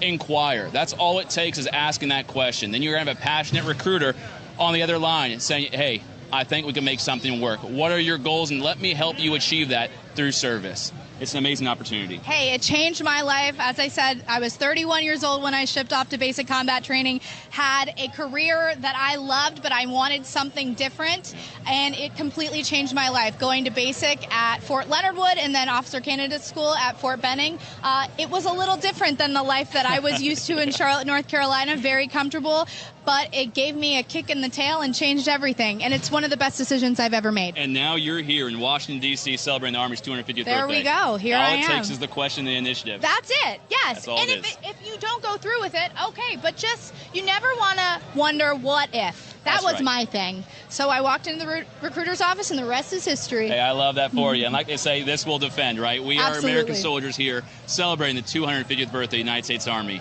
Okay, so we're going to take a quick pause. Correct. We are so grateful for you tuning in to this live broadcast of the 250th birthday of the United States Army here in Washington, D.C. This festival is still going on. It started at 11. We'll go a few more hours, and this is your opportunity to meet your U.S. Army. You have all the different equipment, technology, the soldiers, the people that you want to hear from. You can speak to them, go up to them, talk to them. Yeah. Recruiters out here as well. We invite you to come out if you're in D.C. If you're not, in a few minutes, we'll be back, right? That's correct. We'll be back showcasing the award ceremony for the Sergeant Major of the Army's fitness competition. Okay, I think we made a bet earlier, so we're going to see who wins. I think the Sergeant Major may have this in the bag. I'm going to be honest. Seeing his performance, Is that who's going to take it? Am I about to lose? We haven't heard it yet, gosh, but deeply impressed. I think we're going to both be losers on that point. Okay. But never bet against Sergeant Major of the Army. That's no, for that's sure. true. That's true. Yeah. We set ourselves up for failure on that. Yeah, but we will be back. We'll be showcasing you guys the awards ceremony. Again, if you're in the D.C. area, please come on down. The gates are open, and we are here for you, showing the American people what the Army truly is, what we've been about, and where we're continuing to go. So if you can make it down here, please do. If not, continue to share this feed to all those who may want to participate in seeing what's going on. We'll see you soon. We'll be back in a few minutes. Yeah. But don't stop streaming, because we'll be back. Yeah. All right. Take care. All right. All right. Hey, we're just going with it. Absolutely. Moving. This is live television, right? All right. We're on the move, and it's about to be a big moment. Yes. Right? Time now, Sergeant Major, actually the Secretary of the Army right now. I'm going to come in front of you, over here. Secretary Driscoll is talking. We're about to position ourselves so you guys got a clear vantage point of Army senior leaders announce who the winner is of the Sergeant Major of the Army's fitness competition. And this was an incredible competition to watch. The best of the U.S. Army on display. These are teams that are the best of their units. They've been training. Peak physical fitness. Oh, yes. Made me feel motivated. Also tired. Sweating just watching. Hey, but what the Sergeant Major did announce before we were able to get back on is that his team of old men, as he says, placed ninth out of 18 teams. Do we know the ages of that team? We don't, but we know one of them is 41, recently commissioned. A little so, call hey, watching out there, if you're like, oh, I'm too old, what's your excuse? Yeah, you're not too old. You can be Army strong, enlist, join, and prove it. But it really is an incredible day out here. There's so many scenes to watch. If you look over here, yeah. You have all the different participants of the parade, of the festival. The parade's going to kick off 6:30 this evening, rain or shine. We just did find that out. Yeah. Weather so far has held off for us. We're hoping it does. But we're going to let you listen in to the Secretary of the Army, Dan Driscoll, speak right now. And then coming up, you will also hear the announcement of the winner of the fitness competition. Take a listen. So with that, we're excited to welcome you all. Okay, we are back out live on our U.S. Army 250th birthday live stream. And guess who we have behind us? The winning team of the fitness competition out here on the National Mall. Okay, you all just were announced. First of all, tell America who you are. We're Third ID's fitness team. What, a man of few words. How do you feel? How was the competition? It looked grueling from where we were. It was pretty painful. We trained really hard for the last month. Most of us train like this every day to prepare for stuff like this. But we definitely had to go to a dark place to get it done, and training really paid off. Tell me, for you, what was the event that you really struggled through and had to dig deep? The last sandbag carries that we did. That was a little rough. Yeah. Really had to just these guys were hyping me up and just go into that dark place where you're like, I need to do this. Going into it, what was your plan to train? Did you guys train for a while, months, weeks? What was it? Yeah, we trained for about 4 weeks together. Major Cash did a screening process with all of us to see who would fit best on the team. And we got together in Jordan Gym at Fort Stewart every morning. And from there, on Saturdays, we would go into a CrossFit gym locally and train kind of what we thought the event would be as much as we could. And we definitely prepared, thanks to Major Cash, prepared really well. And paid off. So, did you expect to take the trophy? Absolutely. Oh, there's a lot of confidence. Absolutely. There. Okay, so you didn't have any doubt in your mind coming off that court. For you, what was the most difficult event? The Echo Bike was the most difficult. Just pushing yourself and, going as hard as you can, just knowing and trusting your fitness along the way, making sure that you leave it all out there on the bike and then just trust your fitness, finish through. Physical fitness, of course, is the cornerstone of being a good soldier, being a good NCO, a good officer, all of it. For you, what does it mean that you guys get to take home the trophy for the fitness competition, being a soldier? It's just toughness and it's teamwork, right? That's what it's come down to. It's these guys executing all together, all of us being the same page and same piece. It's come down to the training, the dark mornings where it's just us training hard. That's what it comes down to. Sir, I'll come back to you. There's a lot of people that are watching this feed that might be looking at you all, sitting at home thinking, I wonder if I could do that. They want something else. They want something more. What's your message to them about maybe taking that first step, going to see a recruiter, going down the Army path? Anybody can do it. Anybody can do it. We're all proof of that. We're just regular people at the end of the day, just chose to serve our country, doing what we love, and we do it for our brothers and sisters next to us. It's the only reason we do it. So if you're thinking about it, go talk to your recruiter. Anybody can do it. Thank you, guys, and thank you for representing the U.S. Army well. I'm sure you're going to be exhausted. Do you have to march today? No. Okay, you don't have to march in the parade. That's good, but good luck. Thank you all for everything and for representing the U.S. Army. So you just heard from the winning team of the fitness competition here on the National Mall. We are celebrating the 250th birthday of the United States Army. This festival has been going on all day out here. It is really incredible to see how many different facets of the Army are represented out here, because it's not just current. We're talking about the past as well. There's so much legacy involved here. And I'm actually going to bring in Sergeant Bevin right now to let's paint the picture. Well, actually, I think I know what you're going to say first before we get into more chit-chat. Our bet? Yes. Yeah. So I've seen the placing teams, and now I know if I'm on there, I'm not placing at all either. But no hard feelings on that. All I know is Third ID was representing FORSCOM, and that's what I said would win, right? That was lucky, though. That was pure luck. It may have been the first thing I thought of was FORSCOM, obviously. Fort Bragg, spent some time there, and that's the extent of that, but I still said it, and that's the important part. Well, you win. Congratulations. I lost. Thank you. Team USASOC lost, but that's okay. That's okay. Yeah, we'll get him next year, right? Like that just earned. There you go. He needs a pass. Yeah. Now, I think we're going to start making our way on over to the medical tent so we can learn a little bit more about the Medical Corps' history in its part in the Army's 250 years of service. And that really goes into what we were talking about of the multifaceted career pathways that you can take when you become a soldier. The American public oftentimes thinks of the 11 Bravo, the infantrymen, the people that are experts with their weapons, but there are so many different things that you can do. You are in the communications line of work. I'm as well. I'm in military intelligence. But these guys, these are doctors, these are nurses, veterinarians. It really is incredible. Yeah, it doesn't matter what your interests are or what drives you, what goals you may have in life to achieve. The Army seems to have an MOS, which is a military occupation specialty, just for you. It has degrees, certificates, it has training, everything put in place to help you achieve those goals through service. For you, was the Army something you always wanted to do? You know, I think I've heard it before, but when 9/11 happened, I know it seems to be so long ago, but this wasn't. This was just 24 years ago. And that really motivated me to want to do something different, be a part of a change, be a part of a community that gave their all to those that really weren't able to. So 9/11 was my motivating factor. As I grew, I found a purpose in life. I'm a husband, I'm a father, and I knew I needed to provide. And through service, I was able to provide. I still am. I love it. And that's so important to talk about, because in the conversation surrounding the military, you often hear this being part of something bigger than yourself, being 100%. part of a team. And when I was a broadcast journalist just reporting on the military, I always heard that in my interviews, but it wasn't until I joined the Army myself that I fully grasped what that meant.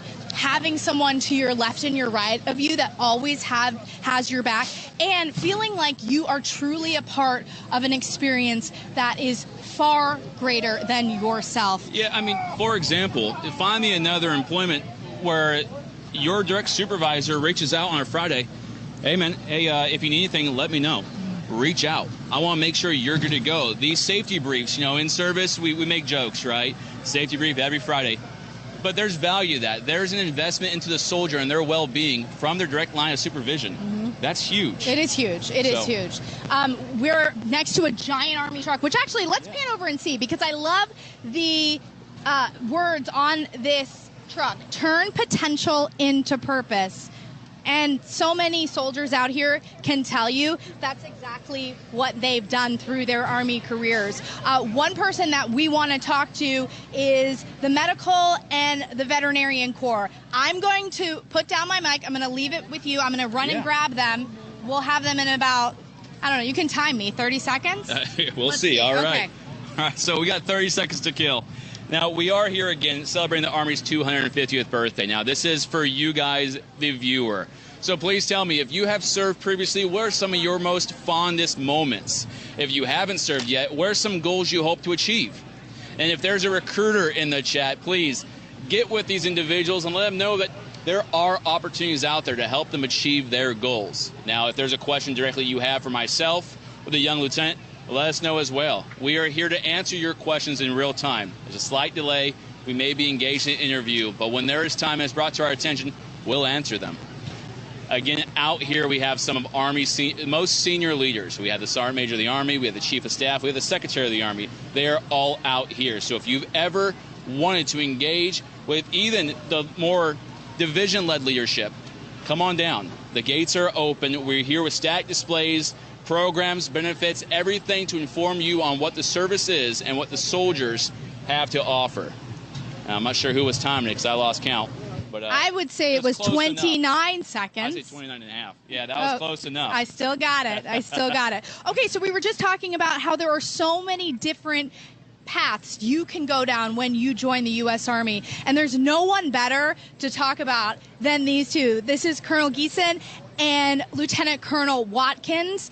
I'll let them describe to you what they do because it's above my head and I might mess it up. But, sir, you are in the Medical Corps. It's really incredible to hear about your passion for what you do. Oh, thanks so much. I'm actually an Army dentist. So I've been an Army dentist for the past 18 years. I did the Health Professional Scholarship Program. As a college student, I wanted to become a dentist, was looking to a way to make that happen, found out about the scholarship program, had my dental school covered, and then owed 4 years back, finished that, and really enjoyed what I was doing. And have had just an amazing adventure being part of the Army for 18 years now. Let's talk about that. You had your dental school paid for by the U.S. Army. You didn't have to worry about student loans. Nope. It's been an incredible path for you, right? It has. It's just opened up so many opportunities. I wanted to see the world as a kid. You know, I've been all over now.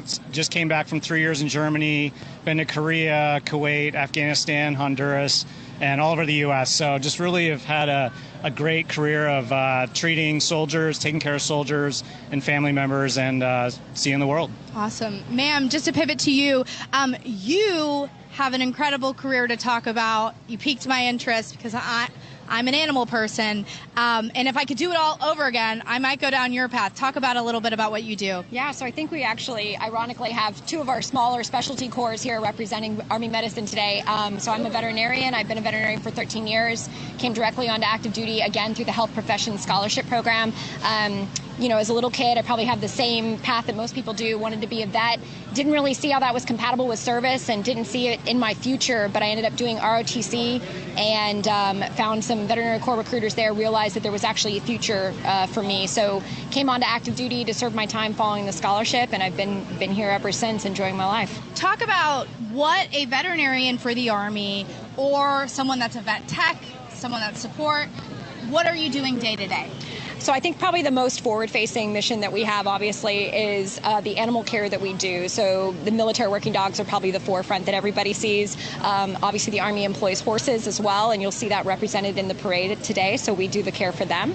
And really any animal that supports the DoD. So what's maybe not always known is that the Army is the only veterinary corps, and so we do a tri-service mission. So we provide veterinary support to Marine Corps, Navy, Air Force, and the other part of the veterinary corps that's maybe not as forward-facing to the public is our food protection mission. So we actually have a whole enlisted MOS, 68 Romeo, who are veterinary food inspectors, as well as a warrant officer corps or warrant officer group that is our food safety officers. And so anything that you consume in our dining facilities, on post, our MREs, they're all inspected by actually the veterinary corps prior to being received. And that's something that I just learned today. I had no idea. Sir, bringing you back in here, this was probably not the exact path that you expected to take when you decided you wanted to be a dentist, but any regrets?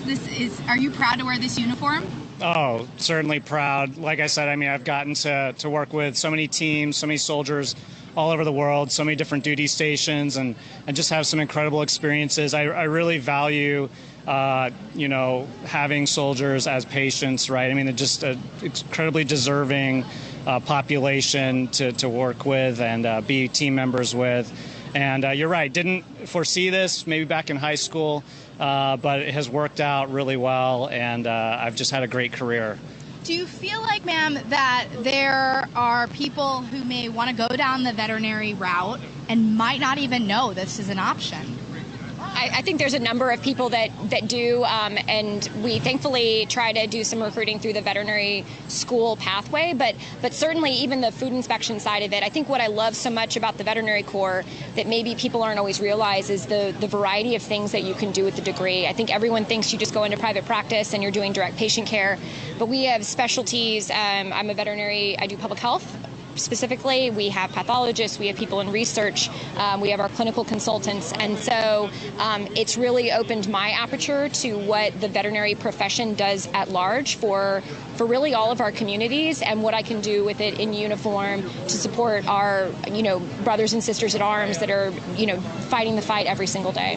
What an incredible career. Okay, so for someone out there watching this, I keep asking the same question, but if there's someone standing by thinking, God, what they're saying is speaking to me, why should they walk into a recruiter's office, sign on line, and ask the question? Why should they take that first step?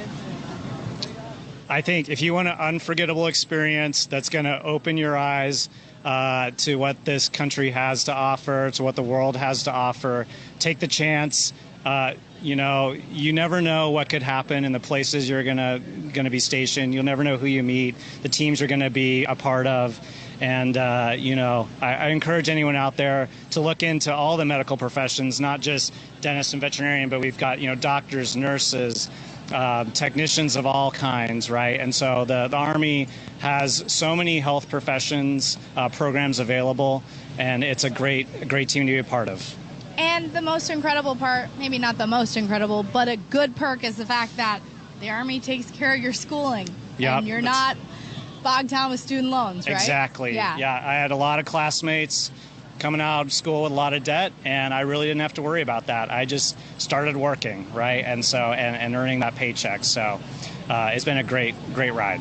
Thank you, sir. Thank you, ma'am. And thank you for what you do. So many incredible pathways out here. We've just hit the tip of the iceberg of telling you about all the options, all the paths that you can go down in your Army service. Out here on the National Mall, we're going to be out here till 5 o'clock. You can get to meet your United States Army up close and personal, meet those soldiers, find out what this uniform is all about. We'll be back in a few minutes to tell some more stories. All right, now we are currently live. Okay. So I'm Staff Sergeant Bittman. I'm here with the Chef Rush. Now, Chef, for those who may not know you, can you please give us a little bit about yourself? For the ones that do not know me, I'm Chef Rush. I am a retired Master Sergeant, combat decorated veteran. I do 2,222 push-ups for mental health, suicide awareness, and I am all about the military 100% across the board. I have a few TV shows, but all my advocacy is always going to be focused on mental, military, kids, education, self-worth, and all those things above. Now, I think it's obviously inherent in those words, kind of why those are important, but in your words, can you tell us why this is such a deep-rooted issue for you that you want to focus on?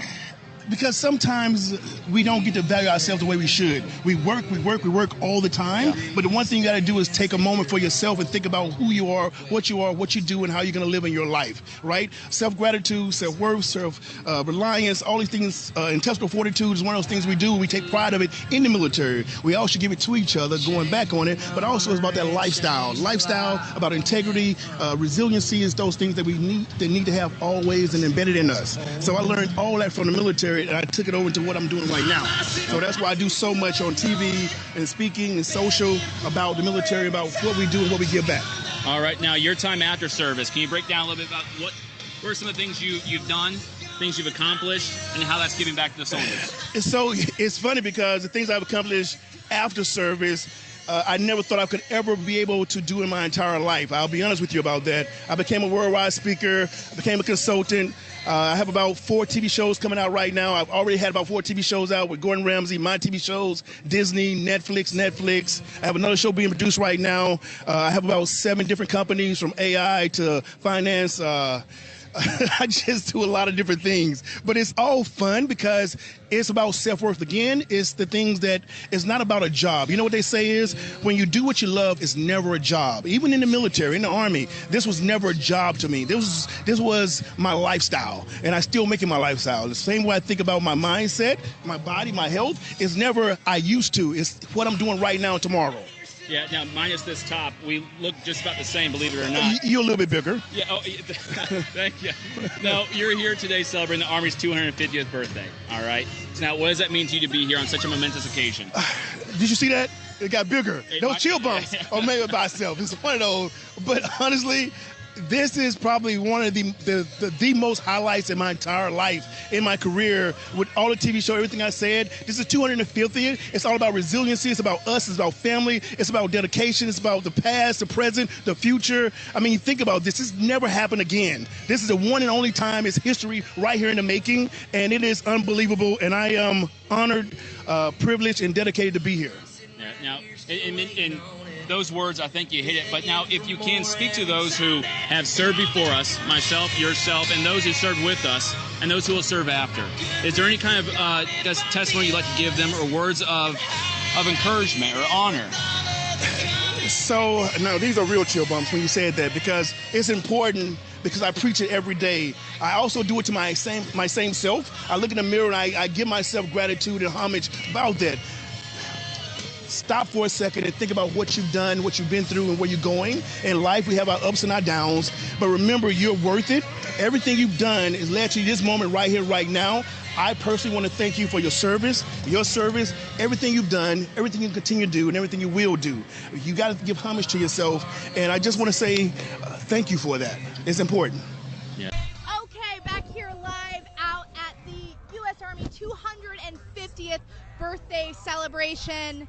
It's an incredible event. The atmosphere it's a motivating time out here just to see how many different eras, the legacy, 250 years of legacy that we're celebrating today on the National Mall. I've got not one, but 2 microphones, and there's a reason. Someone I don't have to introduce, Sergeant Butterworth, get on Hello. in here. Okay, so let's just break it down. You've been on the live feed a few times. I have, yes. What is the mood? It is very exciting. Everybody's happy to be here to celebrate the birthday and have a good time. Okay, so before, what we want you to do right now is to start putting your questions in for our team, for our influencers that are out here. We've got Sergeant Butterworth, we've got other ones, but write your questions, we're monitoring them, and then we'll have them answer them live. While we're waiting for some questions to come in, you know, you have been interviewing soldiers, but I want to talk to you about your Army story. Okay. You kind of took off on social media. Yeah. What got you in this uniform in the first place? So I joined back in 2006. I joined because of the events of September 11th. I was heavily influenced by that. I joined as an 11 Bravo infantryman. I've been an 11 Charlie and a recruiter. I've been in for about 19 years in the Army National Guard, and during that time I've had deployments, done a lot of different things for the country as well as different states and humanitarian missions. I got into recruiting and I realized that social media is a good way to talk to people, and so that's why today we're doing a live stream. Go figure. Yeah, so it's been a great experience, and being able to use social media to connect with people and teach them about what the Army actually offers direct to them is what I wanted to do. Have you been surprised at how your message, how your videos, your humor have resonated with so many people? Yeah, in the beginning I was kind of taken aback from it. I did what everybody else did in the Army at that point, and I made a video that was very formal and, hello, my name is Sergeant Butterworth and this is what I'm doing. And then I realized very quickly that's not who I am. I'm not an overly serious person all the time. I like to joke around. And so I said to myself, you know what, I'm going to do that. I'm just going to be myself, because at the end of the day, we're all people. We all like to joke around. We all like to eat good food, hang out, do all that stuff. But when there's a mission and something needs to be done, we're in the Army. So I started making these videos. Again, they were super serious in the beginning, but then probably 3 or 4 videos later, I started to do more of the comedic kind of thing while still delivering some of the information, and those, to my surprise, kind of took off in the very beginning. How has the Army changed your life? The Army has changed my life in so many different ways that I never would have thought about back when I was a PV2 getting ready to go overseas.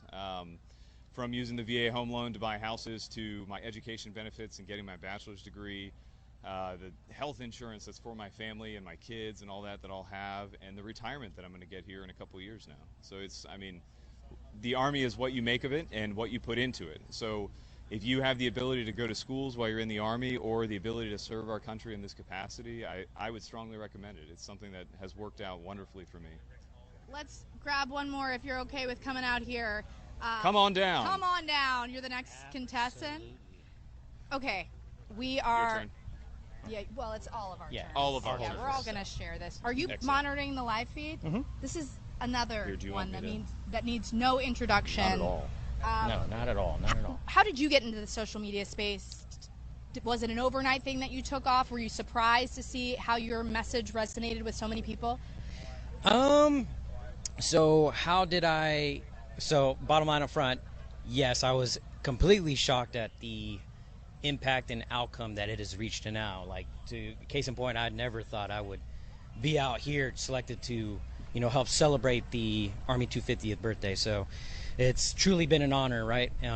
Especially from the beginnings that I came from. As far as like how I started, I'm gonna be honest with you, it was really just kind of watching a movie and applying some chapstick, and then it kind of just did its thing from there. But I grew and evolved, and I experimented, and then I decided to I did a lot of chapstick videos. You can look at that up later, but did a lot of those, and then I realized I saw a few military influencers right on TikTok, and I was like, man, I should share my story, and I should try exploring and doing other things military related, because I've been in it for so long now. I was like, I could help provide some humor. So long, how many years? As far as in the military, Mm-hmm. So 17 now. 17. Okay. Yeah. Keep going. Yep. So, just doing that, I figured I can help provide experience. I can help, soldiers learn. I could help soldiers laugh. I can help soldiers relate. And yeah, and so like I don't really have like a agenda, if anything. I just kind of just do what feels good. And right now, I currently do military news. So anything military news related, I've been like highlighting and just trying to share that out and just highlight main points. And so far, it's been working out really well for me. As a former news reporter, I appreciate that. Yeah. You know, if you ever want to cross over and join the news ranks, come yeah, let me well, know. I'm you know, I recruiting gotta- for both, I guess. Okay, any YouTube questions? One of the things that keeps coming up is MREs. So I guess that's a good question. What is your favorite MRE of all time in 17 years? I'm not gonna lie. People are going to hold you to this forever, so you better answer right. No. Yeah, I'm totally down. If anything, I'm making sure that I say the right things because I know how my first term voice can get. So my favorite MRE, 1,000,000%, I would trial by combat for a Chili Mac. Chili Mac MRE, you know, I love the Chili Mac. Second one would be chili beans, you know, because it comes with the cornbread. I love chili beans and cornbread. But yeah, those two MREs, if I can at least get one of those for the day, no matter what. And we just came out of the field training event, and I can tell you right now, I only got it like once out of like the 10 plus days I got it. But you know what? I was really happy to have Chili Mac. What about the worst MRE? Ooh, definitely for me, it's the veggie omelet. They don't have that one anymore, but it was disgusting. It's a good one. Fettuccine Alfredo. Creamy spinach fettuccine. Yikes. That's rough. It will work. You can eat it. It will sustain you. It will. And isn't that the whole point? Exactly. Yeah. Okay, what's your favorite? Favorite for me was the beef ravioli back in 08, 09, I think. I choose the pizza every time. Pizza's pretty newish. I've only seen it like twice. I'm pretty I think. newish, so. Yeah. Yeah. Spaghetti and chili mac is what I'm seeing a lot here, and tuna. Tuna's also good. I don't mind the tuna. The big question I've been wondering out here, and I've been looking everywhere, and I can't find him. And I know he's a hero, so like he's a national treasure, Army national treasure. Where are you going with this? I'm on the edge of my seat. We are looking for the coveted, the sacred PFC Kearns. Has anyone, like, I can't find him to save my life. A fun fact. Is this a call out directly to him? Yes, absolutely. Like, I mean, I thought he would be out here. I'm a sad panda, you know, because that's a collaboration I want to see. Yeah, he just brings the morale out of me. We actually talked with PFC Kearns of the North Carolina Army National Guard via telephone today, and it was by far one of the most wonderful experiences that I've had thus far. Really? Yeah. And you've had some pretty incredible experiences these last few years. I have, but he is a extremely motivated soldier, sets a good example for everyone, and we're lucky to have him. But isn't that the cool thing about social media? Like, people that would never have a platform, people that would never get that type of attention, are spreading a message of motivation and passion. That would have never happened 10 years ago, right? No, it's a totally different time now. I mean, social media, you're able to communicate with a vast audience on tons of different topics, and the Army's no different. We're able to share that message on social media via this live stream and the videos that come out of this through talented individuals like First Such Sergeant as Flo him. here. Yeah. When you hear from someone in your DMs or they come up to you out here on the mall, I ignore it. No, You I'm just ignore it. kidding. I never. You heard it here first. He's a diva. He won't talk to you. No, I talk to everybody. What is your message when people ask, okay, I'm on the fence, I kind of want to join the Army, I don't know if I want to take that first step? What's your message? For me, I've been a recruiter, so my message has always been, if you're thinking about military service, talk to all the different components and see which one is the best for you. However, the Army is the best. There you I'm go. supposed to say that, What about but you? It's part of it. Get the information, talk to a recruiter. Don't go off of Reddit. Don't go off of just the internet. Talk to a recruiter. Take your ASVAB, your practice test, and then get a list of all the jobs that you can do, and then do your own independent research to see which job would be the best for you in your life at that point. What was the question again? What's your message to those on the fence, they haven't quite signed on the dotted line?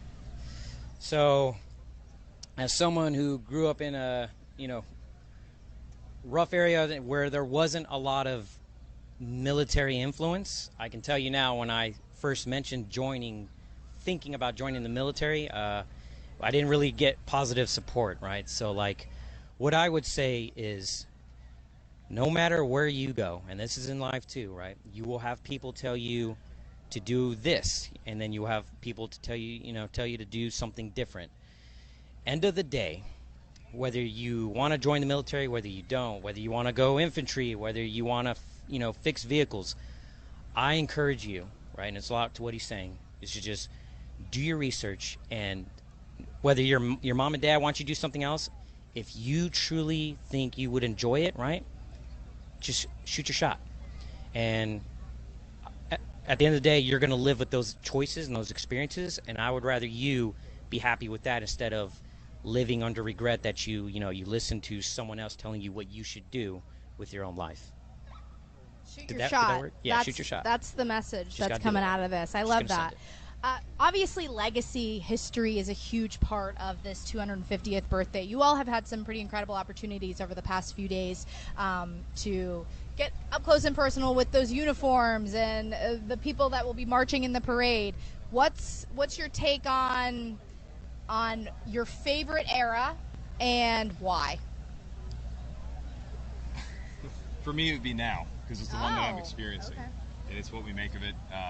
Yeah, that's it for me. Okay. So what's our take on our favorite era? What's your favorite era? In the Army, Yeah. like Army era.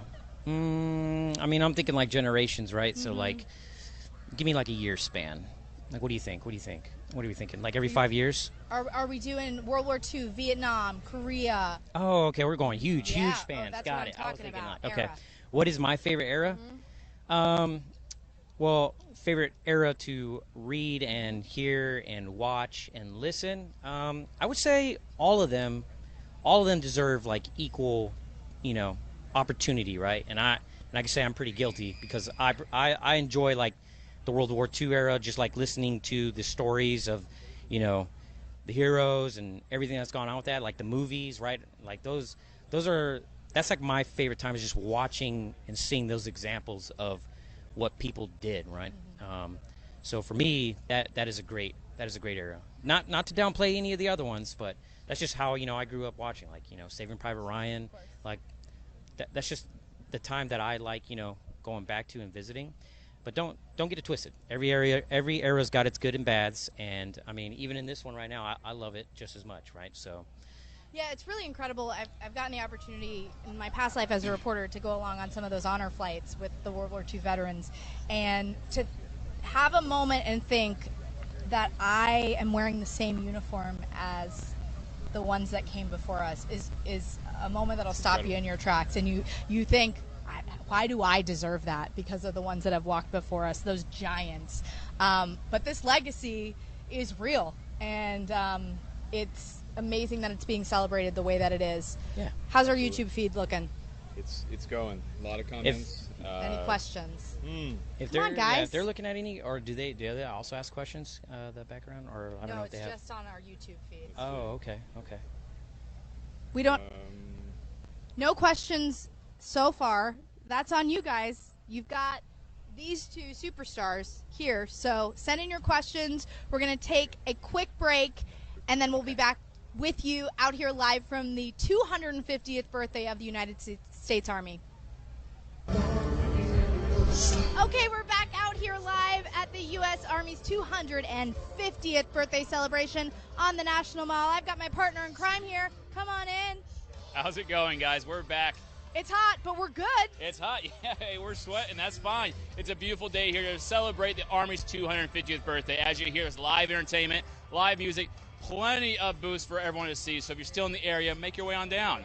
There's so many incredible aspects of this celebration. Right before the band took the stage, we heard from Command Sergeant Major Matt Williams, who is a Medal of Honor recipient, received that honor, the highest of honors after the Battle of Shock Valley, a Green Beret. If you don't know his story, it's something to look up. But that's what's out here right now. Legacy. There is so much legacy, so much history, so many giants that walked before us. Yeah, and just as we see that on display here during the festival, we'll see it tonight at the parade. So the legacy of service and what the American Army has done for its people for over 250 years. This is a great opportunity to humanize the uniform. See that beyond this uniform, there is someone just like you and your neighbor here serving. That is so important to talk about. Also, 6,600 soldiers will be marching in tonight's parade. A lot of preparation went into this. Soldiers coming from across the country to prepare for this parade. And there's going to be different eras. All the different eras that the U.S. military has been involved in will be represented in tonight's parade. Yeah, so in the comments, if you guys can, let us know when you served. If you are a veteran who has served this great nation, the United States Army, let us know what era that was, what campaign, what uniform did you first wear when you joined? Because out there on the parade, you're going to see all those uniforms. It's You are. really been incredible to see some of the practices going on. I mean, when you came into to the Army, what uniform were you wearing? So I call them the Digis. They're the UCP camouflage. Do you miss those? I missed the Velcro. I tell you what, I had deep aspirations. I always carried the rank I wanted to be underneath the collar. Oh, did you really? Yeah, now we can't do that. But what I do is I keep it in my pocket. Not this uniform, but typically you'll find me with a rank that far outranks where I'm currently at.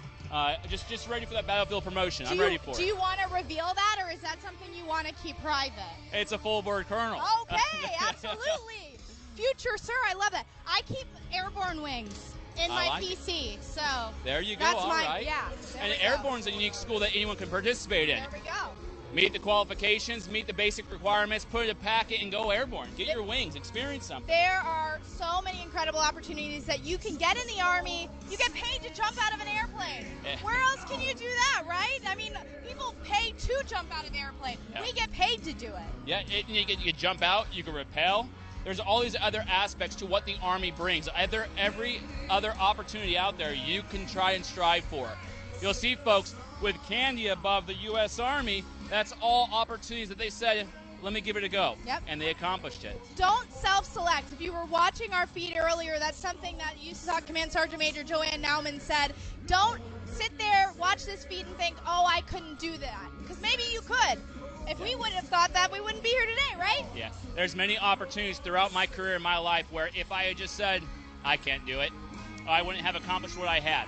It's pushing yourself past your perceived limits. You tell yourself, I can't do that. Well, try first.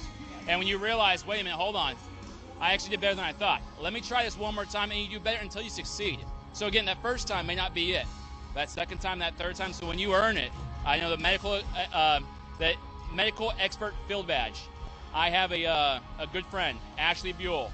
She was Drill Sergeant of the Year last year, and she is just a stellar pinnacle of what it means to be an NCO. She pursued that badge, and I tell you, given heart and grit and effort, she is one of the standouts amongst the candidates. It is amazing seeing what hard work and determination can do. And when you accomplish something like that, how it can change your life, how it can change your perspective. I know, just for me, it wasn't. For someone that has been in the uniform for a long time, they're like, oh, it's just basic training. I went to basic training at 31. So even graduating, that gave a total shift in my perspective that I can accomplish anything. If you're looking for that, I know we've said it quite a few times, but this uniform can certainly give it to you. 100%. Everything here is earned. From the name tape to the candy you put on your uniform to even the USAREC patch, bringing on the future of our formations, it's all earned. There are so many opportunities in the U.S. Army where we have been blessed to be giving you just a taste of some of those jobs, opportunities, chances, and telling you the stories of the soldiers that have come before us, those Medal of Honor recipients, veterans who have worn the uniform before us. To be a part of that lineage is really something incredible. 100%. Now, I do think it is time to kind of put the camera somewhere stationary, let them see the kind of community events that we have in place, the live performances and music. We'll give you guys a break from our narration, but tune back in, and we'll be doing interviews with your community, I believe. Absolutely. If you are interested in special operations, I would stick around. You're going to hear from the 160th Special Operations Aviation Regiment. You're going to hear from the 75th Ranger Regiment. And, of course, we're going to throw in some Special Forces Green Berets in there as well. So stay tuned in a little while. We'll get those live for you. Yeah, now before we cut to a break, for you viewing who are still considering or on the fence, I can't do it, I'm still self-selecting, please, for me, for you, for your loved ones, for whomever it is in your life that gives you purpose, your supporters, please call your local recruiting station, see what opportunities they have available to help you accomplish your goals. Then comment, let us know how it goes. Yeah, let's get more questions in the comments, because if you have some questions, we'll be looking through those. Yep. If you have questions for recruiters, for special operations, for us as public affairs, anything, we'll try to get you those answers. So just drop those questions in the comments and we'll be back soon. All right, take care. Okay, we are live back here out at the U.S. Army 250th birthday celebration on the National Mall. This has been an incredible day of history, legacy, celebrating our Army, your United States Army. Right now we've got a band playing behind us. We have our different units across the National Mall, giving people an up-close and personal look at their soldiers so that you can see what your Army is doing. But one of the most storied units in the United States Army is by far the 75th Ranger Regiment. Right now, I'm joined by Master Sergeant Skaggs, who is a U.S. Army Ranger. He's been in the regiment for how long? For 15 years. 15 years. I've gotten to know him at some other events. We did Army-Navy together, right? Yep. Let's start at the beginning for you. You are a passionate soldier, a passionate Ranger. Where did that come from? So, like most kids, young, growing up in the holler of West Virginia, had good core values, I think, and always wanted to serve something bigger than myself and serve my family as well, I think. That's so origin story of a lot of young patriots. You joined the Army. Did you always know you wanted to be a Ranger? I didn't know what a Ranger was, so no. So do you remember the first time you realized what a Ranger was, when you first saw that tambourine and said, I want to do that? Yeah, actually I was already in selection, right? I was in RASP. My drill sergeant told me that I was going to go to Ranger school. Found out I wasn't when I was looking up my airborne Ranger in the sky, which is, a fallen Ranger before you, right? And then I'm like, oh, this is a unit. This is way bigger than I thought it was. Makes sense why it was so hard. But that's when I realized, like, wow, this is going to be something that lasts forever. Let's talk about that selection program, Ranger Assessment and Selection Program. When you hear RASP, that's what it is. You've not only gone through it, but you've also been a cadre out there, correct? Did I make that up? You made that one up. Okay, I made that up in my head. Someone else. Anyways, but you know what it takes to be a Ranger, and that's why we're talking about this. What does it take? What do you go through in selection? I think it takes, everyone knows it's physically hard, right? No surprise there. What is surprising that you'll find a lot of people that are great at PT that fail. They quit. So at some point in your life, I think you had to have overcome an obstacle that gave you enough grit to not quit on your buddies, not quit on yourself, really. So you have to have a good reason why. Do you remember digging deep when you were going through RASP and how you got through those hurdles, those obstacles, finding that grit inside you? Absolutely. I think we all do. Old guys, we find it in Cole Range, right? And it was 100% my why, which is my mother. Just, again, deep down roots out in the, I don't know, just the country, And, yeah, whenever I would get hungry, tired, sleepwalking, I'd be like, oh, man, my mom would be so proud if I actually did something with my life. And so this is it. Tell us what it felt like when you did finally get to wear that tan beret. Yeah, so, we have a ceremony, graduation ceremony, just like everyone else. Family gets to come up and used to be put on the shoulder, the scroll. It changes over the years, but at the end of the day, when my mom comes up, you can't cry. You can't cry. You're a Ranger, you can't cry. That's right. But it's something you only feel if you take that whole basic training graduation thing and you just multiply it by 100. And it's like, because there's not a lot of Rangers. And so to do something that not everyone else got to do and then show my mom, who actually came down and, pinned me or whatever, it's the best thing that I could ever give back to her. One of the incredible things to me about the Ranger Regiment is the American public might have this idea, this image of what they think an Army Ranger is, and it's the 11 Bravo, it's the guy on the front line, it's the weapons expert. But every single person within the regiment wears a tan beret, and they're not given that tan beret. They have to earn it. So that's every job. That's your support. That's your cook. That's your comms person. That's your public affairs officer. They all went through Ranger Assessment and Selection, and I'm sure that has to feed into the pride that you have within your unit. Yeah, 100%. I mean, that's my story, right? I grew up 11 Bravo. I actually switched to 8 and 9 Bravo, ammunition specialist.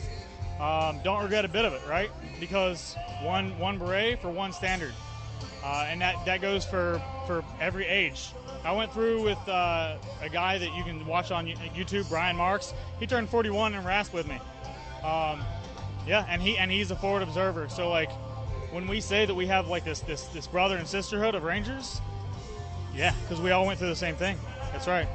Let's talk about the legacy and the history, because history is why we're here this weekend celebrating 250 years of the United States Army. So many of those pivotal moments have had Rangers involved. Scaling Point to Hawk, of course, during the invasion of Normandy comes to mind for most.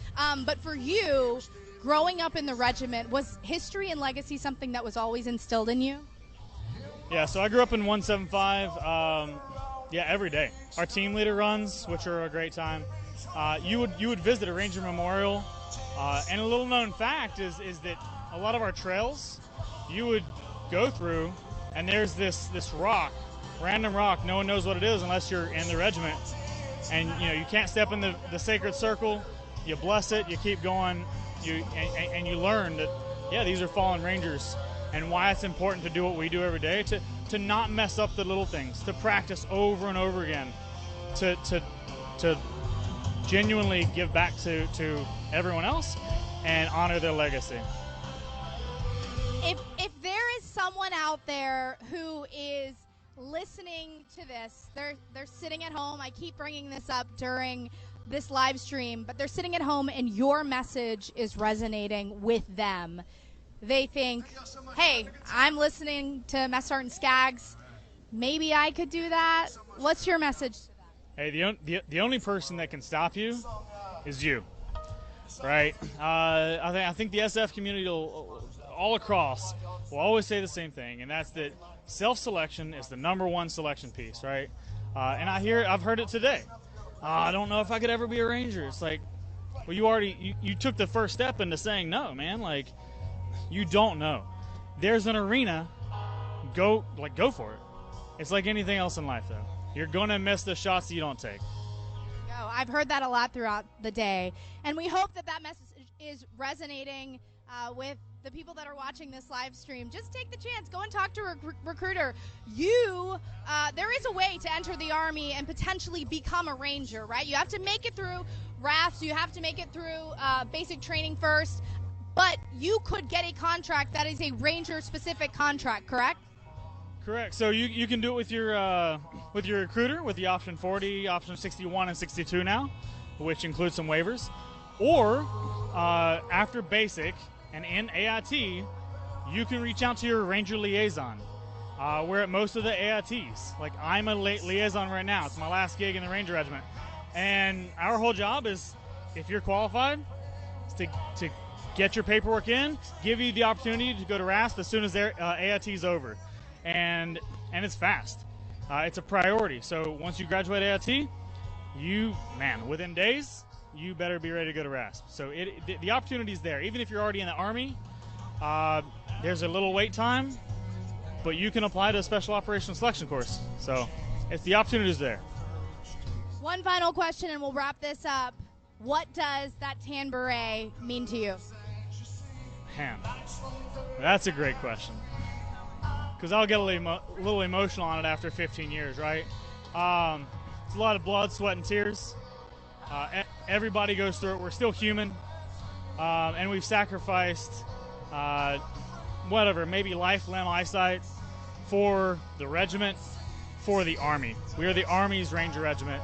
And I think a lot of us have a little imposter syndrome, right? Where we're always pursuing, am I good enough for this organization? Especially as we get older. It just comes back to like why you joined. To serve the nation, to serve your buddies at this point, to serve my American friends and the ones that I haven't met yet. So at the end of the day, it's we always come back to the roots. That's my whole life story is I'm always going to come back to my roots. Sergeant, thank you so much. Thanks for sharing the regiment. You listened to everything that he said. You might be watching and wondering if you could do that, remember what he said. Don't self-select, go after it, go talk to a recruiter. Working around these guys, I can tell you they are the best of the best. Thank you for listening to our spiel on the 75th Ranger Regiment. We're going to take a quick break. You can listen into some of that music, and we'll join you in a few. Okay, we took a quick break. We are back out here live at the U.S. Army's 250th birthday celebration. What we're trying to do for you, all of our viewers on YouTube, is just give you a taste of your United States Army. We want you to meet the soldiers. We want you to see what we get to see every single day, the incredible people that make up our force. Just a few moments ago, you got to meet one of the members of the 75th Ranger Regiment. I want to also introduce you to someone who is an aviator within Special Operations Aviation Regiment. Command Sergeant Major Mintz, come on in. It's a pleasure to have you. How do you feel out here being a part of this 250th birthday? It's really, really great. This is probably, I don't know if it's the actual biggest celebration we've ever done, but it is a big celebration. It's a great time. Okay, so let's talk about the 160th. You might see on social media, they do a lot of cool videos of their helicopters. They got their little birds. They've got MH6. You've probably seen them. If you don't follow them on social media, you need to do so because they've got some great content. But there's so much that goes into the 160th SOAR. Just talk about the regiment for people that don't know what the 160th does. First of all, first off, truth. We're people first. So we take care of our people so that they can do the dynamic jobs that we ask them to do. We are the world's premier precision rotary wing asset that our government has to offer anywhere, anytime. So we work hard. We train hard. We expect the highest caliber of execution from all of our individuals. I got to be a part of just a little bit of your training and got to sit in the jump seat yesterday on one of your helicopters, and it's an incredible viewpoint. I mean, for you all, you're aviators, you get to see that view every day, but looking through the windows of a cockpit, seeing the formation, because they will be flying in today's 250th birthday parade. Do you ever get used to that feeling of flying? Well, yes, absolutely do. We expect our people to be very used to. That's true. Yeah, I guess they shouldn't be nervous. Or I wasn't nervous. I was just really amped and excited. I'd have to say every time you change the situation, the anxiety might go up just based on situation or mission. However, the basics of flying is what we're great at. That's why we're so great, is because we master the basics. Okay, so let's talk about it. There is a training, there is a assessment program to be able to join the 160th. It's called the Green Platoon. You can't just walk in off basic training and join the 160th. You guys have the best of the best. Talk about that. Yeah, so at the training battalion, we do an officer Green Platoon and an enlisted Green Platoon. Those two courses are the first introduction to being a Night Stalker that any of our guys get and gals. They will get a 5-week course on pretty much shoot, move, communicate, but we're really looking at how well they become teammates and good players. So after they do that, then they'll move on to their initial training for their aircraft and then on to any other company after that. So of course our aircraft are very specialized, so we have to train in-house for that as well.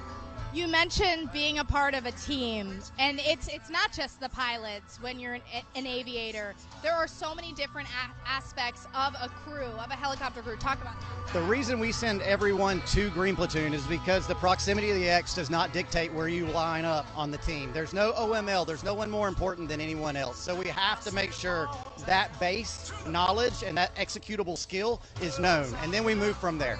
Sergeant Major, you have how many years now in the Army? 25. 25 years in the Army. You've probably seen a lot. You've done a lot. Oh, yeah. Why did you choose this uniform? What's your Army story? It's a funny story. I actually graduated from Appalachian State University, and I needed to pay off some school loans. I love that. The Montgomery GI Bill was a thing, and I followed that. I didn't know the difference between an officer, a warrant officer, or an enlisted person. So I joined to pay off some school loans, and in the time 9/11 happened. And that changed the dynamic of everything. Had multiple opportunities to probably transition to a different, go O or go E. I decided to stay enlisted because I loved this regiment. I still love this regiment. And working for the people that we work for and the teams that we do, I couldn't find a better place to have job satisfaction. The mission, we're making strategic impacts. Where reporters such as yourself were probably reporting on us while we were still getting after the targets. Any regrets, or would you do it all over again?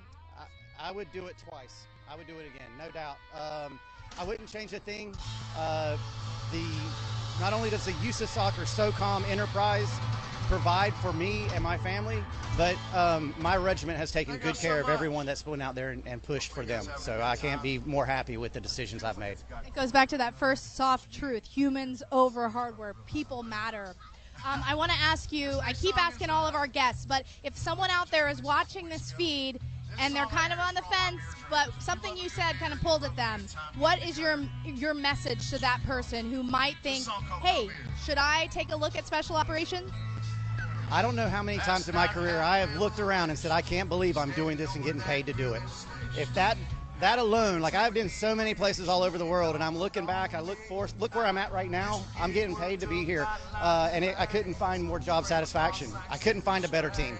Couldn't. Thank you so much, Sergeant Major. I appreciate it. And like I said at the beginning of the broadcast, if you don't follow the 160th SOAR recruiting on social media, you need to, because the videos that they post of their helicopters in the sky are something that everybody should see. And if you're going to watch tonight at 6:30, the 250th birthday parade is happening, and you will see the 160th. I think it's 6 aircrafts, is that right? 6 aircrafts. 8 aircrafts will be over top the parade. You're just going to see the precision, the accuracy, the lethality of the Night Stalkers. You don't want to miss that. So we're going to take a quick break, and we'll come back to you in a little bit.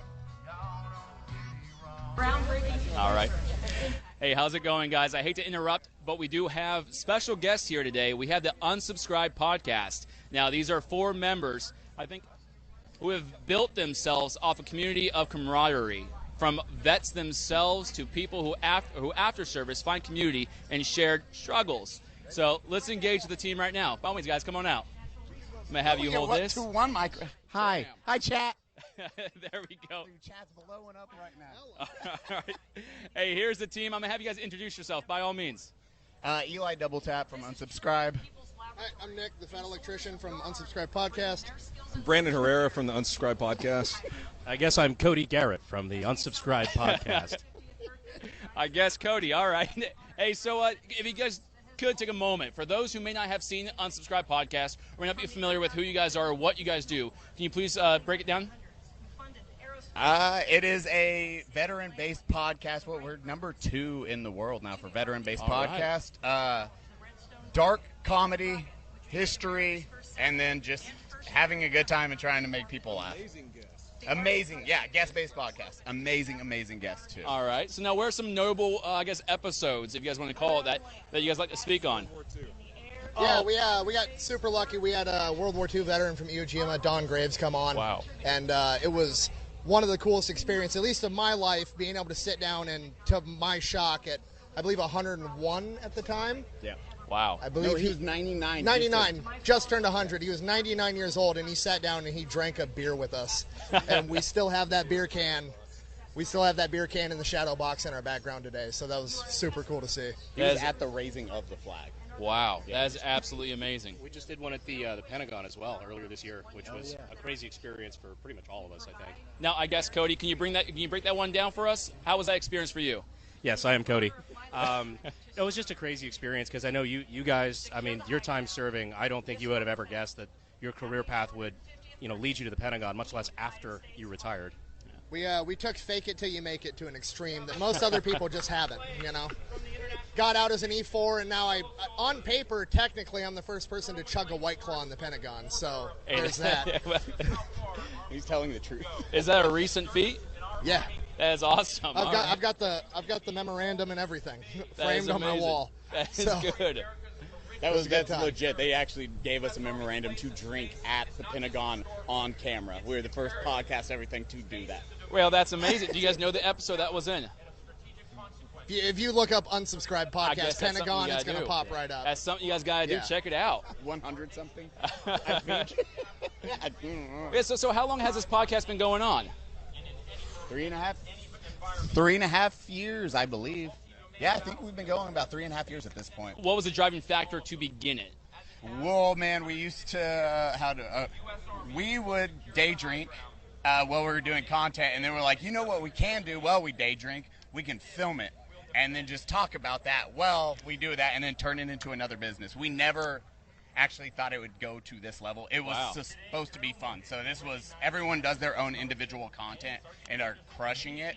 And then this was for fun. And then it just kept growing and growing until here. Until being here. Now, number 2 veteran podcast. Now, that means there's something about you guys that speaks to the veteran or the service member or the civilian aspiring to be a service member. If each of you can speak on it, what do you think that is?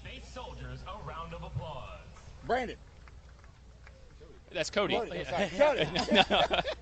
Well, I think one of the things that that brings people to unsubscribe, at least, is the dark humor and just the comedy and the idea of, like, it's just guys hanging out. There's a lot of comments we see left and right. They're like, guys, this was the hole that I was missing since I was in the service. Like, I miss this banter. I miss this sort of irreverent back and forth with the boys. And, like, this is a hole that's in a lot of people's lives when they leave the service. And it's really cool to be able to just be a bunch of idiots filling that void, you know?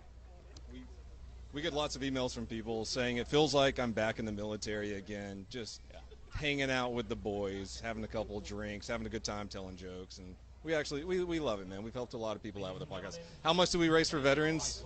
We did $110,000 last year. Oh, in total we've raised $500,000 for veterans nonprofits. So again, it shows a testament to the community that's been built, and then all the guys, because it is truly a mission we care for. It is, hey, how do we give back to this community that's given us so much? Yeah, knock those numbers out of the park this year. Oh yeah, we're going for 250 this November. So in November, you guys do another run of that?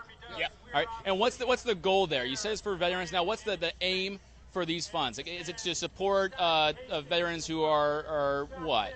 We choose different groups every year. Yeah. A lot of medical PTSD. It is, how do we help these service members or veterans that are in a dark spot that actually need something? It's good. There's a lot of terrible nonprofits, and then there's a lot of nonprofits that just, it's like, hey, I'm going to take you horseback riding, and that's going to cure your PTSD. Yeah. It doesn't. Yeah. So let's send these individuals to get actually, like, evaluated. Let's send them to psychology. Let's, like, get them therapy. Let's get them the help they need, and then start rebuilding from that, and then build that community based off of it, so they can then police each other in the same aspect. Very nice, very nice. So what called each of you guys to service? So having served yourselves, what was the motivating factor to say, you know what, I'm going to raise my right hand, I'm going to try to pursue a career in the service? Oh, I tried to be Army infantry. My mom talked me out of it, so I joined the Navy. Oh, that's unfortunate. Okay. I've come from a long line of military people. My grandpa, my dad, my mom, like everyone served, and so I wanted to do it. And I just wanted to serve my country, be all that you can be. There you go. There's nothing wrong with being a seaman. That's great. Yeah, I'm trying not to make so many jokes right now. We're like, Brandon, what brought you to serve? Well, I never did serve. Just want to throw that out there real quick. He's so humble. Despite what you might see in the chat, no. Basically, I grew up on Fort Bragg.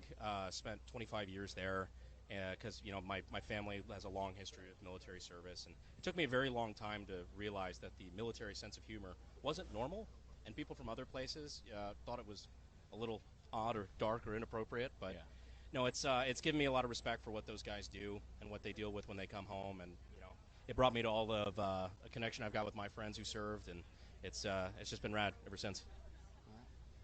I mean, I just played with G.I. Joes and stuff growing up, played a lot of video games, thought I wanted to do that, and so signed up when I was still in high school, got college paid for. It's a great time, a lot of fun experiences. Recommend it to pretty much anybody. They paid for your college? They did. Actually, I did National impressive. Guard. They paid for it twice over. It's amazing. It worked out even better. All right. Man. Eli's old. He has more reasons. I know. Yeah. I dropped out of high school. I was like, I want to do war. That sounds fun. Join the military. Got shot. Got out of the military. No, I joined just because I wanted to. Man, I hate that I say it. Video games are why I joined the military. That's why I went Army infantry. I was like, I want to jump out of helicopters and planes and do the cool stuff. Which video games you like? Metal Gear Solid, 100%. You never got that P90. I did not. Well, now I do. But after that, they were like, you have a GED. You cannot do any of that unless you. And then the recruiter's like, oh, just ace your PT score, shoot expert, and then they'll offer all that. Didn't work out? No. Oh, boy. And then I got out, but I've loved every second of it, and I'm glad I served. Like, truly, truly happy, especially with the relationships I built from that. Because, as everyone knows, you still talk to your buddies that you served with, like, 15 years later, which is awesome. Yeah. Now, I thank you guys for your guys' service and continued contribution to the force, and even not Cody, or I guess Cody, not having served. What you do now for the community is huge. So thank you for that as well. To the force, there is a message that maybe you guys have that you guys would like to give. We have an audience of 5,000+ at the moment live streaming this. So if you guys can speak to them, whether it be veterans currently in service or aspiring to be in service, is there a message you'd like to give them on today's Army's 250th birthday? If you need a path in life or you feel lost, the military, the Army is a great choice. They will, I mean, they can put your life together. They will help give you, they will ground you, they will give you a mission, and then you will build a really good brotherhood or team around that. And man, I struggled at a lot of stuff, and I was like, I needed that. I needed the military to straighten me out. And then I took that outside. When I got out, it was, hey, now I can just do this. I can apply the same things I learned in the military with what I do now in business. I can lead from the front. I will always lead from the front, but because of that now, I don't get stressed out. I'm pretty sure none of us get stressed out really from the military experience. Yeah. It's just you get a different look on life, and it's something I think everyone should try at least for 4 years, and free college. You can't beat that. I mean, again, super weird. I was an electrician 3 years ago, and now I'm here. But I've been put in a really unique situation where I've gotten to talk to the highest levels of leadership in the United States Army right now, General George and his staff, Command Sergeant Major of the Army, and all of these guys are on the same page that they care almost exclusively about the dudes that are actually on the ground getting the job done, and they're doing everything they can to cut through bureaucracy and get everything done that needs to get done and improve on the things that have not been getting improved on for a long time. And it's really, really exciting to see as somebody that, saw the struggles of bureaucracy and everything when I was in. And these guys are cutting through that, and I'm excited to see how awesome the Army is going to be in the coming years. It's amazing. Yeah, absolutely. The guys who are at the helm right now really do seem to care about enhancing the experience for the warfighter and the guys on the ground, which is really nice to see. Cutting through the red tape, which would make me, very excited if I was somebody who's looking at a prospective military career. That's a good sign. I will say I've seen a lot of people, like even growing up, have kind of a troubled path in life. And the Army was exactly what they needed, and they're in a lot better place now. And since we've actually been good this entire time, I feel like I can say it now. To those guys who are currently in the Army, keep kicking ass. Man. The military gave me structure, and I needed that in my life because all I was doing was playing World of Warcraft. And so it was quite wonderful. But as far as you asked about talking to veterans, call your friends. Please call your friends. We're a bunch of tough military dudes, but if someone says I'm fine, doesn't mean they're fine. Call them. 100%. I appreciate those words of wisdom, the words of encouragement, and praise. Thank you guys so much. Now, I do appreciate your time here, your service, and what you're currently doing for the community. Now, where can people find you guys? Unsubscribe podcast, and say hi to Eli. Fat Electrician. Just Brandon Herrera, or excuse me, Cody Garrett. Donut operator. All right. Hey, thank you guys so much. Stay tuned as we show you guys more of the Army's 250th birthday celebration. Thank y'all. Thank you, guys. Thank you, brother.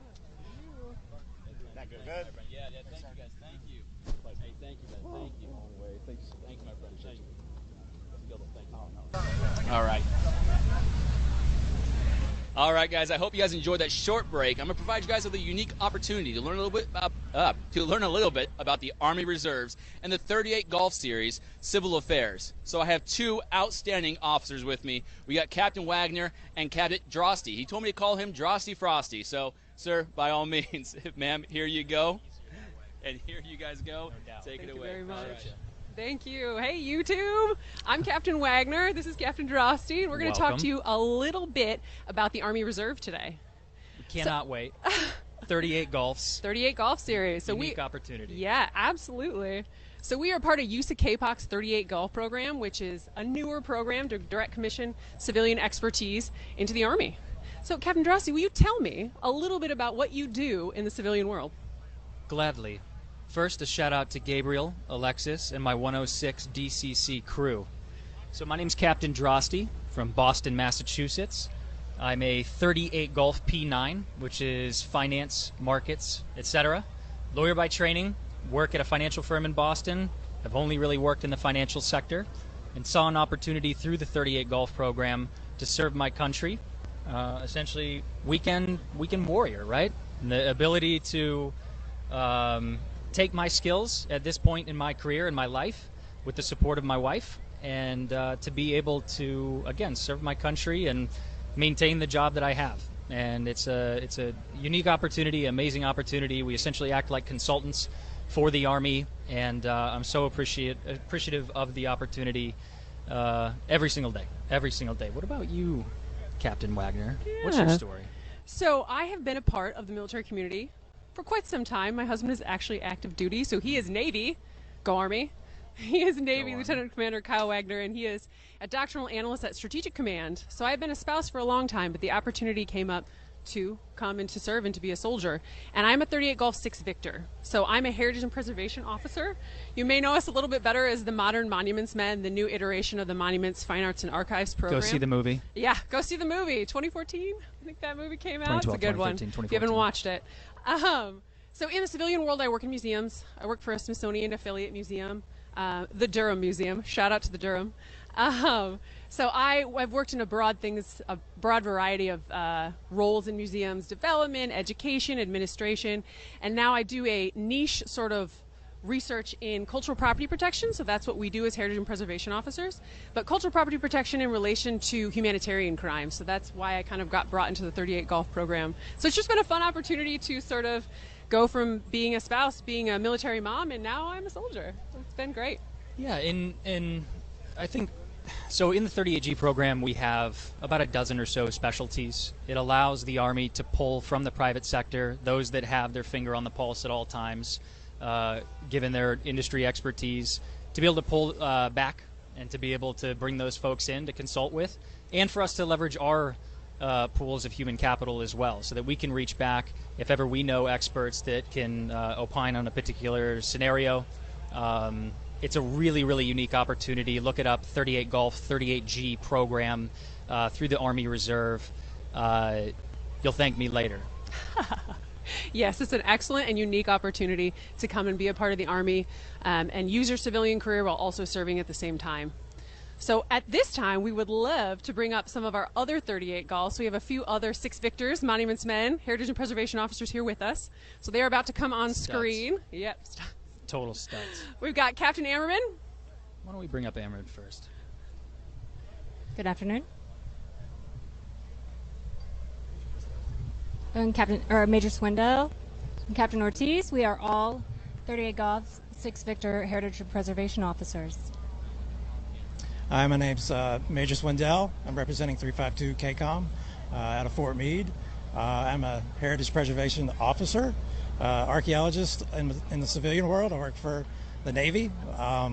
Proud to be here. Proud to be here for the Army's 250th.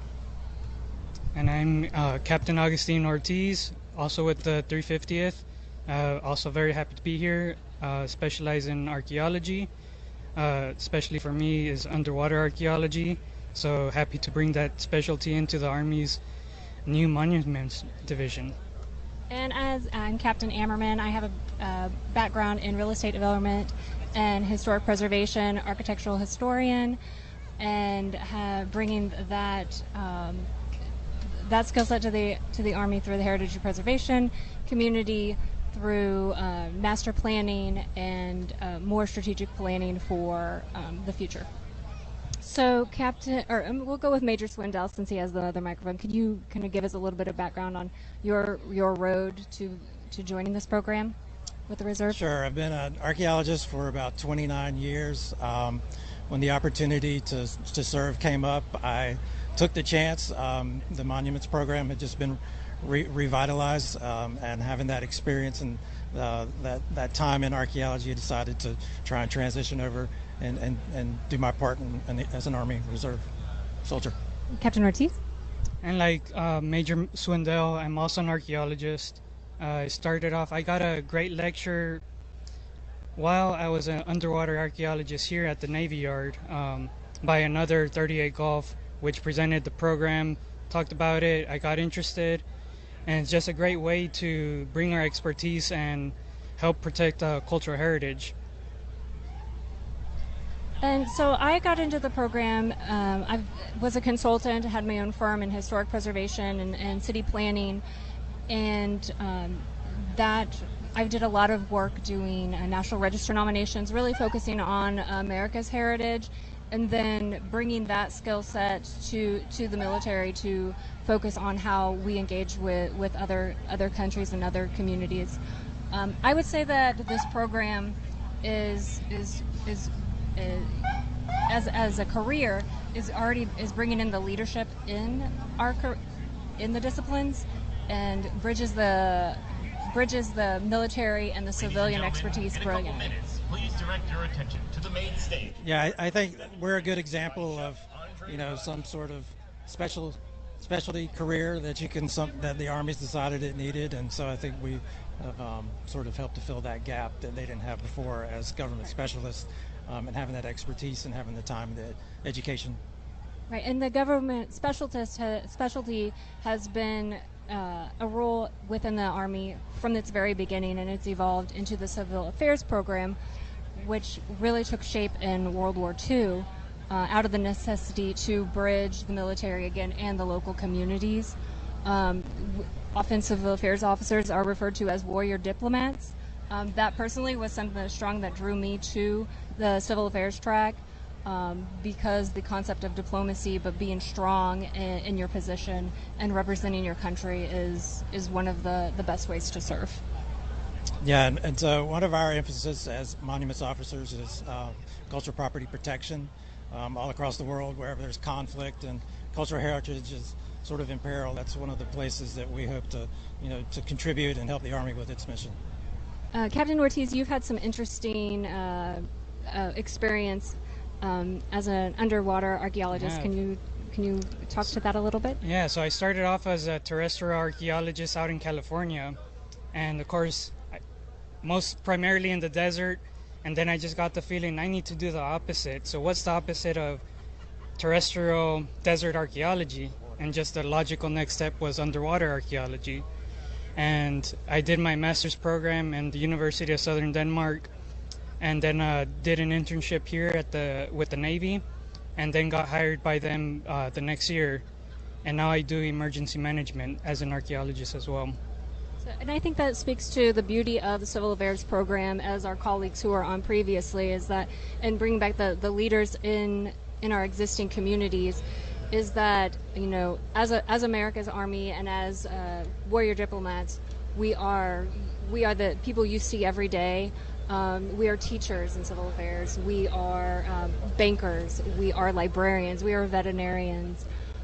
History teachers, you name it. And so that's really what the civil affair component really brings together and represents America's Army in a different capacity, that we get to still be with our families every day, but also serve our country in a large capacity also. What have you liked about the program so far?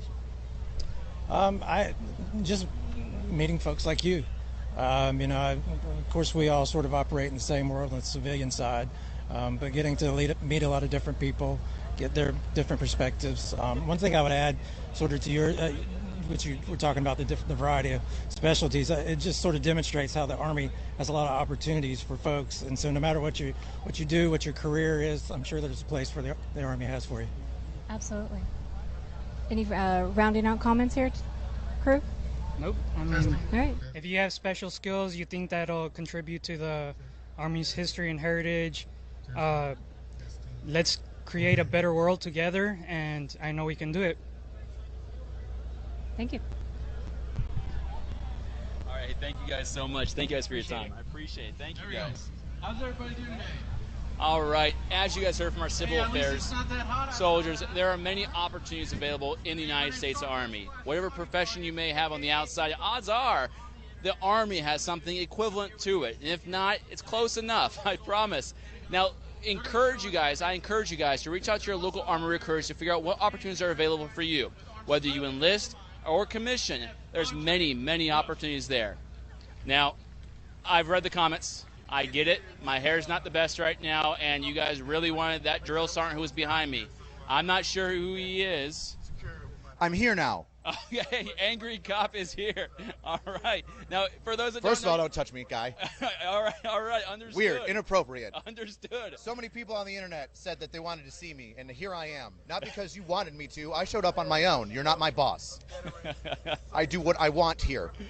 By the way, why did you have 2 microphones when there were 4 people you were interviewing?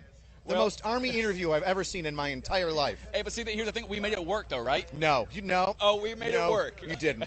It happened. That doesn't mean it works. Well, all right. Is that a ring tattooed on your finger? That sure is. Hashtag never forget. Still married? Hey, that's right. 15 years. Beautiful. The Army, relationships. Build and maintain them.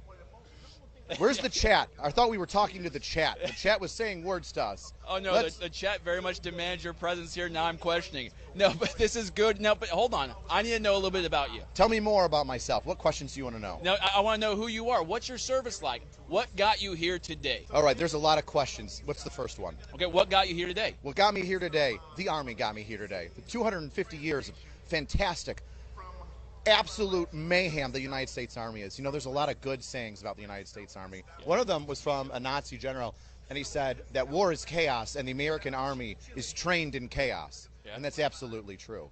But I joined 21 years ago. I saw 9/11 happen. I wanted to get involved. I did. And that's what brings me here today. Plus, I don't know if you know this, I do YouTube stuff. Yeah. So the internet's out there, probably why they blew up your chat a little bit. Yeah, 100%. Thought they would say hi to the, I don't know, I guess the drill sergeant of the internet, kind of. Yeah. In a way. You're their drill sergeant before their drill sergeant becomes it, which is impressive. Isn't it? I've been in for so long that I went on the trail. The trail is code for basic training land. Uh-huh. So I go on the trail last year, and the senior drill sergeant, E7, looked at me and said, "Drill Sergeant, hi. Were you a drill sergeant in 2012, 2013? I go, yes. He's like, did you have a senior drill sergeant shell ace? I go, yes, that was my first time on the trail. He goes, you were my drill sergeant. And I was like, yes, I was. Glad that you outranked me. I'll stand at parade rest. Tell me what to do. If you have any questions, I'll help as best as I can. Now, that's impressive to see, though. Those you trained in their initial stages are now training others to pursue excellence. Oh, yeah. Now, what does that mean to you? Because, again, 21 years ago, you signed your first contract. Is that correct? Correct. What got you to sign your second, your third? What got you to continue service? Oh, that's a good question. I try to ask those. You know, the Army's fun. Yeah. The Army's fun. If you get bored with the Army, change your job, which is what I did. If you ever feel like something's stagnant or you don't like where you are, you can change it. So I started off as a civil affairs specialist. I did 2 deployments overseas like that. And I grew tired of civil affairs. I wanted something to change. So I decided that I would go and become a drill sergeant. And I did. And that was the opposite side of the spectrum, you know, from being civil affairs and growing a beard and hanging out with SF guys and having a good time that way. So it was kind of nice to go in a different direction with my career. And here I am 13 years later, still a drill sergeant, because it's the best kept secret in the United States Army Reserve, 95th Training Division. Join up. We're looking for more fantastic NCOs. Hey, that's an amazing opportunity for those out there who didn't know it existed. It surely does. Now, how would they join up? Is there a process to this? All you have to do is, if you're an E4 promotable, or you're already an NCO in the United States Army, you can just Google it. But you can contact a local recruiter's office, or you can Google, you can find the closest drill sergeant battalion to your area. And then all you have to do is get in contact with the first sergeant there, and we're hungry for more drill sergeants to come in. The Army always needs more. There's bonuses. Think about it. All right, yeah. And you have a fantastic time training troops. No, hey, I love that. Now, being on the trail, yes. What are some of the more memorable experiences that you've been able to play a part in? Oh, man. Or if there was a trainee that stands out to you, a moment with... We had a crazy trainee. He didn't make it. Well, that happens. Listen, tough love. Sometimes people aren't cut out for the Army. We're glad that you tried. We want you to do your best. Sometimes it doesn't work out. He was small. We called him Mighty Mouse. Right? So Mighty Mouse was very upset, and he was a little off in the head, and he would punch walls to scare the other privates to making them think that he was a tough guy. And he was so absolutely nuts that everybody was just like, no, he is nuts. He's going to kill us in our sleep. We need to leave him alone. Yeah. Eventually, he didn't make it, just not physically fit, not mentally there in the way that he needed to be. Yeah. So we let him loose. But the first day, before we even did the pickup, they're not even marching. They don't even know how to march on day 0. They're walking to the barracks, and Mighty Mouse raises his hand and says, Drill Sergeant, I quit. And we're like, Private, we're not even in basic training yet. You can't quit when you're not even in basic training. What are you doing? And he gets a little emotional. We calm him down, and he goes, Drill Sergeant, I forgot my promise. We're like, Private, what does that mean? He's like, well, Drill Sergeant, I forgot that I promised my grandfather before he died that I would join the Army and I would make it. We're like, Private, that's a very important promise. How do you forget that from 30 feet walking this way with 2 duffel bags to where we are right now? Pick up your stuff. Let's move on. That was Mighty Mouse. That's an interesting individual. The writing was on the wall for Mighty Mouse. Don't be a Mighty Mouse. Well, so we have stories of Mighty Mouse. Are there any stories that stand out when you felt like you played a pivotal role in someone's, I guess, progression? Oh, yeah. Private Friend. Private Friend is one of the most highly motivated soldiers that I ever met in my entire life. Private Friend was not big. He couldn't do a lot of push-ups. Wasn't very fast. Took him a little while longer to catch on to things. But he always gave 100%. If he was struggling through something, it was because he maxed himself out and couldn't go any further, but was still trying to go. And Private Friend got down on himself. Now, drill sergeants, although we are mean and cruel and angry, we also have to build up people. It's not just about breaking people down. We've got to build them up into soldiers, the future fighting force of the United States of America. So I build him up. I say, hey, Private Friend, I would take 100 of you over one guy who can do push-ups really, really well. And I said, Private Friend, if I ever ask, where is my friend? You will raise your hand, and you will say, I'm your friend, Drill Sergeant. So I was like, absolutely. You will do that. He's like, yes, Drill Sergeant. I go away. I tell him to go away. He goes away. Next day, everybody's kind of moping around because they messed up. Got to do some corrective action. And I'm noticing it. And I'm like, where's my friend? Where's my friend? And Private Friend raises his hand. I'm your friend, Drill Sergeant. I'm like, where is he? Where are you, Private Friend? I'm your friend, Drill Sergeant. I'm like, yes. Oh. Yes, Private Friend, yes, you. You are my friend. And that became a sense of motivation. I like now that. Everybody rallied around Private Friend because they knew Drill Sergeant High was upset and not motivated. Yeah. Private Friend would motivate me. Yeah. So his fantastic level and high level of motivation, I was able to use that, even though he wasn't as physically fit as everybody else, to motivate the entire platoon that I ran. And he was a stellar soldier. I love that for you. Now, advocating for the trail, what does it mean to you to encourage those NCOs to fill the shoes that you will one day leave behind as a drill sergeant? Ooh, I don't even goosebumps. I don't even know if I'm ever going to put down the hat. I'll die wearing the hat. I'll be 70 years old running 30-minute 2 miles as a drill sergeant if I can. But it is one of the most rewarding things you can do. Yeah. If you don't like the way that the young troops are coming out, you can change that. I have a direct effect on what comes out of the training pipeline to you. And it is so rewarding and humbling and motivating when you can take a group of fumbly dopes that we all were when we didn't know how to shave, when we didn't know how to march, when we didn't know how to sound off or be motivated, even if it was fake motivation. Hey, false motivation, still motivation. Still motivation, baby. And you turn them into a troop. Yes. Somebody that not only can pass basic training, but has potential to do more. It's extremely rewarding, and I absolutely love it. Plus, it's one of the most entertaining jobs you can have. I believe it. Everybody has drill sergeant stories. You can be that story for another troop. Yeah.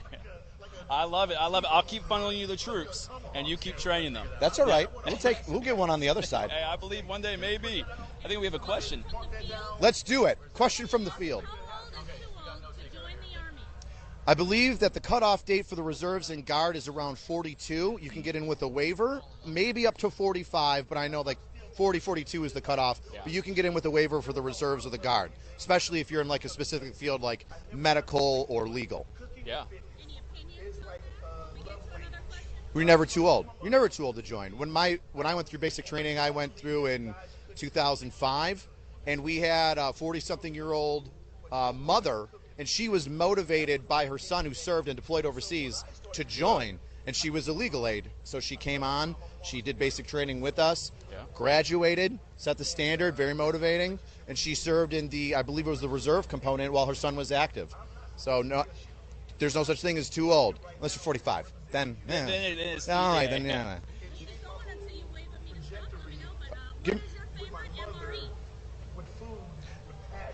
None of them. None of them. Come on. No, the maple sausage. Penne pasta. I'll go with penne Okay, pasta. okay. Penne pasta is a solid go-to. You know what I mean? Am I wrong? No, You're looking it's- at me like I'm it's crazy. decent. It's decent. Should I say veggie omelet? Did you ever meet one of those freaks that likes veggie omelet? They're not real. They're mutants. Well, it's the skills you get with them that are the sell. Do the Skittles come with? Nothing good comes with the veggie I'm omelet. just saying. You can't sell me on a veggie omelet with Skittles. But penne pasta, that's your go-to? Spicy penne pasta was good. It's been a while since I've had an MRE. Okay. Usually I just starve myself. Well, there you go. That's one route to take. Yeah. Now, there's the new pizza one. Have you tried that? You're kidding me. I've never tried it. What is going on here? Like a Lunchables? No, this is an actual MRE. I believe, correct me if I'm wrong, I think there's a pizza Is it like MRE. Really? It's Wow. good? A square pizza. So is it like the piece of bread that they give you like in the normal MREs, you know what I mean? And they just say put some pasta on it? This is some poverty pasta going on here. That's Poverty pizza, I mean. Military grade. This is I'll good. eat it. Good, You know what? good. You're hungry. You'll do anything. Yeah. Yes, at times. Hoagie bait. Well. Hoagie bait. Always shove jerky in your pocket. Oh, yes. Always bring jerky. That's Always protein bring right there jerky. on the go. Yeah. Yeah, and just not even in the bag, it's just in your pocket. Raw. And you're good to go. Like Napoleon Dynamite, like in the spaghetti. You know, I'll kick your pocket and all of the That stuff or will fall taters, off. yeah. Yeah. No, it's all right. I'm very scary. I understand. Honestly, when it's you the pushed hat. me, I got You're scared. outside. You're not wearing a cover. I understand why you're very sweaty and scared of me. That's the sweat, not There's the a heat standard. or 90-degree humidity, I promise. But hold on. We are here celebrating again, like Army's 250th birthday. Big deal. Now, what does it mean to you to have contributed for 21 years, at least 13 of those, contributed to the formations that were built since then? That's huge. You know, although what you're saying is absolutely correct, I focus on the minutia of what I can control. Okay, So that's good. when I see a large parade like this, does it motivate me to know that one or two of those troops could have been mine down the training pipeline? Yes, it does. But what motivates me the most is when I see that graduating class, and they're going to go get spread around to every unit, whether it be, they're going to be some honor guards somewhere, or they're going to the 25th, or the 101, or it's a National Guard unit or a reserve unit that they're going to. When I see that graduation mass, that's when I see the impact that I have. Good. Now, are there any stories you have or anecdotes from graduation days? Now that the trainee has become that soldier, Mhm. and you see them embrace their family or their loved ones, and you know how much it means to them, are there any kind of engagements you had that kind of stand out? No, I stay away from the graduation day. Yeah? No, Get too teary-eyed? you're a trainee. Yeah. I'm glad that you made it through. Oh, man. I am not going to be your friend. Yeah. No, I'm here to train you. I'm not here to be like, you know what? Your son didn't do too great when he started, but I'm proud of him now. No. There's no removal of the mask. No. You did what you're supposed to do. Good. And then I walk away. And then they get to do their own thing. I love that. I stay in my lane. Yeah. I stay in my lane. Would you want your drill sergeant hugging you at the end? Ew. Yeah. Ew. Well, I'm better off a recruiter, I guess. No, but I appreciate your time. Do you hug your trainees when you sign them in at MEPS? You're Yeah, like, no. good job. No, but I can't wait till See? they come back after experiencing a drill sergeant and be like, I told you, you'll get through it, I promise. The high five and like the family moment is for the recruiter. You got him in, he's done. Like I'm Yes. like, my training's done. God bless. Drive safe. No, hey, that's fair. That is fair. And send it back home to hometown recruiting, and we'll take it. Oh, from yeah. there. Yeah, that's important. But again, if there's any outgoing call that you'd like to give to the audience members, again, our audience is veterans currently serving or those aspiring to serve that may need that push to Mhm. get themselves down to the recruiting station. Is there any message you'd like to give to them? You're never going to regret it. Active component, guard if you don't want to go active. That's your active, or excuse me, reserve or guard if you don't feel like you want to go active. You can always change that. Yes, You can always change that from guard to reserve and go active. You're never going to regret it. I always tell people my goal when I was in 5th or 6th grade was I wanted to go to college. How was I going to pay for college? The Army, GI Bill. No matter what you do, basic training is going to take the negatives that you have, erase them, and they're going to take the positives that you have and embolden them. Yes. You're going to come out of training, even if you only do a 4-year contract in the reserves, a better person. You're going to be durable. You're going to be more understanding of what it's like to push yourself through struggles. You're going to be motivated. You're going to look at people that are around you, and I do get this from trainees every once in a while when they graduate and I see them. You're going to look around the civilian population and go, oh my gosh, I'm like 10 miles an hour faster than everybody right now. Yes. Mentally, even physically, because some people don't run. And we'll help you with that, the United States Army. Yes, we will. This is true. This is true. Hey, thank you so much for your time. What you do for our formations, even though, again, I get it, it's more of those graduation things, but when I see those individuals out there coming to our formations, trained and ready to do what we need of them, is from people like you who take that time, make this task as a passion, and I appreciate that from you. So Thank you so much. I'm glad that you bring in the troops to me so that I can train them up. Yeah, I'll give them a hug on the way back. Yeah. There you go. All right. Hey, thank you guys so much. Oh, boy. So my knife hand's broken, so it has a little bit of pizzazz. What you want to do is you want to make sure that your fingers and thumb stay erect, like in the hand salute, right? Yes. Straight and aligned, right, like the hand salute. And you don't want to bend your wrist too much, right? What you want to do is you want to keep it straight, but you just kind of extend, right? It's here, it's ready, it's loaded, and then there's a trip switch. Did he hit the trip switch? No, not yet. Bam! It's there. It's right there. The other thing that I really enjoy, here, get a little bit closer to me, boy, is the claw. The claw is this. The claw is when I've noticed that you don't know how to pay attention.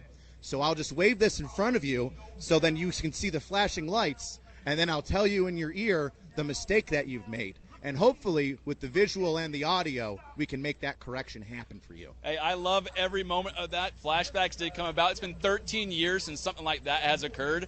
It's been great reliving it. Thank you live on camera. You're welcome. This is great. PTSD, spicy memories. Yeah, boy, oh boy, go home and cry now. Hey, thank you guys again so much. Again, Drill Sergeant, thank you for your time. Thank you. It's been an honor. Thank you. Take care. All right. Happy birthday. Go Army, beat Navy.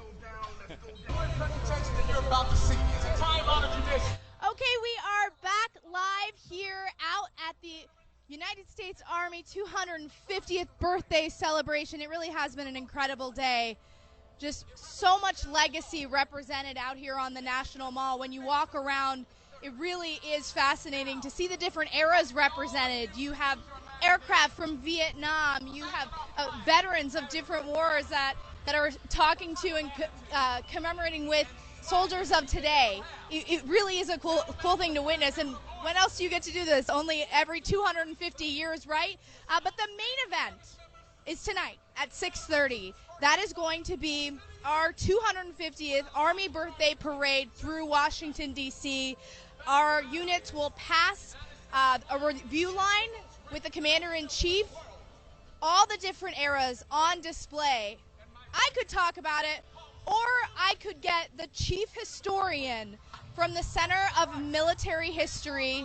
You're the expert. I am the expert. I I have a team of people who are smarter than me working for me. And you have a pretty great job. I think I have the best job in the Army, definitely the Army, probably the Department of Defense, as the chief historian at the Center of Military History. Talk about, sir, a day like today, 250 years celebrating the United States Army. What does that mean for someone like you looking from your viewpoint? So looking from my viewpoint, there's a way to take it personally. My family has served in the military since the Revolutionary War, both sides. My family, my wife was a soldier when we met. So this is a celebration of 250 years of Army legacy. And this is America's Army. So it's America's legacy too. So what we're seeing here is just, thousands and thousands of people who are coming out and celebrating the Army birthday. That is so cool. But we've been working on this for a couple of years. So we've been publishing Revolutionary War books, starting with opening shots at Concord and Lexington, going all the way through. They're available on our website, history.army.mil. We've been handing those out till we ran out. And people are just loving the fact that our history is still able to be in their hands. And that's from the Revolutionary War all the way up through the global war on terror. Let's talk first about what's on display here out on the mall. You have all different types of aircraft from various eras. You've got a Huey, then you have a Little Bird. It's really a cool thing to witness. Right. So, I mean, you've got the birth of Army aviation as an operational art with the Huey in Vietnam. You've got the Little Bird that's been used so well by the Special Forces. And one of my personal favorites from my it's a lot of fun to watch. In uniform.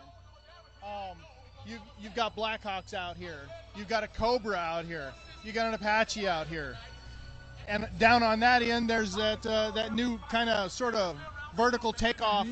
I forget what it's called, but it's cool. Yeah, it's modern. Absolutely. And it's not just that. I mean, you've got the vehicles. Tonight at the parade, you're going to have the tanks. You're going to have, basically, we start with, the very first part of American history. So you've got the Revolutionary War. We go from there into every single conflict. So you'll see soldiers in period dress, followed by the units that took place in those battles. So World War I, you'll see 1st Cav. It just... And they're going to be in the period uniforms, correct? They will be in the period, so some of them will be in the period uniforms, followed by a formation from the unit that participated in that war. Okay, so let's give some particular your units some shout-outs. So for World War I, if you think of a unit that represents World War I, what is that? 1st Cav. 1st Cav, okay. I'm sorry, 1st Armored Division. 1st Armored Division. That is the legacy unit of World War I. World War II. I feel like there are a few. Well, I'd have to go with the 101st and the 82nd. Of course. And who's representing them today? Do you know? Or is it both? The 101st and the 82nd. Both of them here. are. Okay, yes. And they will be in that period dress. What an incredible opportunity, though. Of course, it's hot and sweaty, and these are long days, but as a soldier, to be able to wear that uniform of the giants that walked before us, how cool is that, right? That's incredible. You know, occasionally you get to put it on for a tattoo. It's a couple of minutes, and then you're changing back into your regular clothes. But here, they're in it all day. They're going to march along this entire parade route, exemplifying the soldiers who fought in that war. I mean, if you're going to talk about legacy, and today is all about legacy, the legacy of those soldiers, the connection from the soldier today to the soldier 250 years ago is on display today. I was talking about this earlier, but in my previous career as a journalist, I got to cover the honor flight quite a few times. And after I joined, having a moment, it was actually at the Vietnam Memorial a couple of years ago, having a moment where I was in uniform and I'm standing next to these Vietnam vets and thinking, I get to wear the same uniform as you. That's a heavy thing to come to grips with, that how do I deserve to wear the same uniform that these giants did before? And that's going to be on display today because there are so many that came before us. There is. And I've heard it referred to as we're standing on the shoulders of giants. I like to think of it more as we are standing uplifted by giants. We have an incredible history, an incredible heritage. In the Center of Military History, we run the museums. So from the National Museum in the Army, all the way through to some of the smaller museums like the Army Women's Museum at Fort Lee, we try to tell the story of the soldiers doing the job, protecting national security, fighting the fight. And I hope we do a very good job at that. But that's that same feeling you get standing next to those veterans is what we try to do in the museums. Let's talk more about the parade. So we've gotten through World War I, World War II. Who's representing Korea? I do not remember. Okay, we'll get back to you on that. Got it in my book. We got it in the book. We'll get to you in a minute. And then what about Vietnam? Vietnam, I think, is the 25th Infantry Division out of Schofield Barracks. Okay. So shout out to the Wolfhounds. And then we're going to move up through there. It's amazing to think about what we're about to witness and what we're about to see. And all aircraft will be overhead as well. I know USASOC is going to be representing the GWOT era, which is appropriate with our Special Forces Green Berets. For you as a historian, I know it's probably a tough question to ask, but what is your favorite era to study? Well, I'm a contemporary historian. So I've been on the ground as a civilian historian in Afghanistan and Iraq, capturing the story of our service members who are over there doing the job. and writing about them. So I've got to say that my favorite part of history is what we're doing today. Sometimes you don't have a whole lot of perspective on today until we get farther down. You know, we're too close to the bang, if you will. I have studied the American intervention in Siberia. That was my master's thesis. And not too many people know that the United States went into Russia in 2 different spots to try to keep Russia in the war during World War I. But I got to tell you, it's the soldiers today, feeling the connection with the soldiers today, that I like documenting the best. That way, historians in the future will have the documents, they will have the oral history stories to be able to tell better stories in the future. That's incredible, because that didn't happen all the time, 10, 20, 50 years ago. So you're trying to capture it in real time. Yes. That's amazing. And the Center of Military History, we actually started around 1918, but we've had historians deployed in World War II.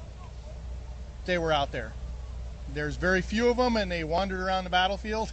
Now we send military history detachments. We've got some operating on the southern border, getting the history of what's going on there now. I've got an entire division within CMH who focuses on nothing but warfighter history. Is this a historic day? This is a historic day. I've got 2 military history detachments interviewing the soldiers who are here for the parade as part of their military history detachment course. So they've been doing that for a couple of days now. They'll do it for a couple more days till these folks redeploy home. One last question, sir. Why is capturing our history and reading our history, knowing our history as a formation, as a force, as a United States Army, why is that important? If you don't know where you were, you don't know where you're going. That's one. So what is history? History is the past remembered. What we do is organize the memory.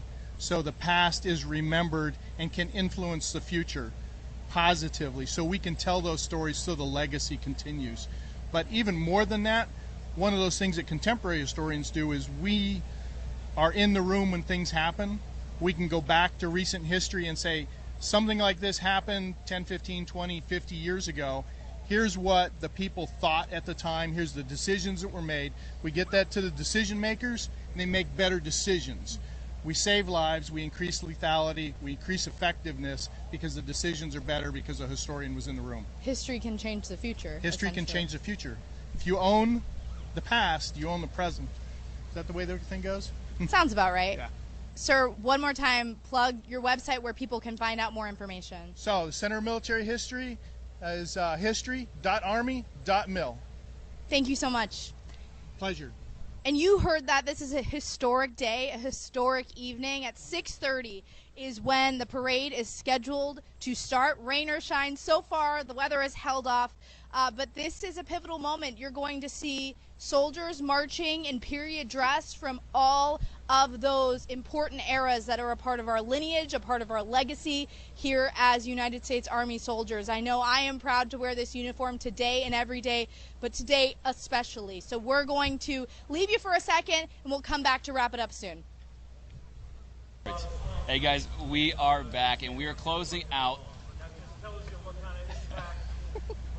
There was something up there we wanted you to see. It's gone now, but don't worry about it. We're closing out the Army's 250th birthday, but before we close out completely, we wanted you guys to learn about the Soldier for Life program that is available to all soldiers, active and reserves. And National Guard. And National Guard. Yes, sir. So we're going to learn it from a SME, a subject matter expert herself, Major Alexius Gonzalez. Yes. So please introduce yourself. Hi, I'm Major Alexius Gonzalez. I'm the XO for Soldier for Life. We work with all components, active duty, National Guard, and the reserves. Now, what are some of the things that your programs do or your office does? So we work with government, non-government, MSOs, VSOs. We try to find those benefits and those programs that they have for the veterans, the soldiers, and their family members. And we try to get that information out in any way that we can to the soldiers and those family members, because we don't want them to miss out, because sometimes that information just kind of sits and stays, and we just need to get that information out. All right, so now there was something that we saw within our vets as they left service. Yes. That drew a need for a program like this. Now, what do you guys aim to achieve with your service?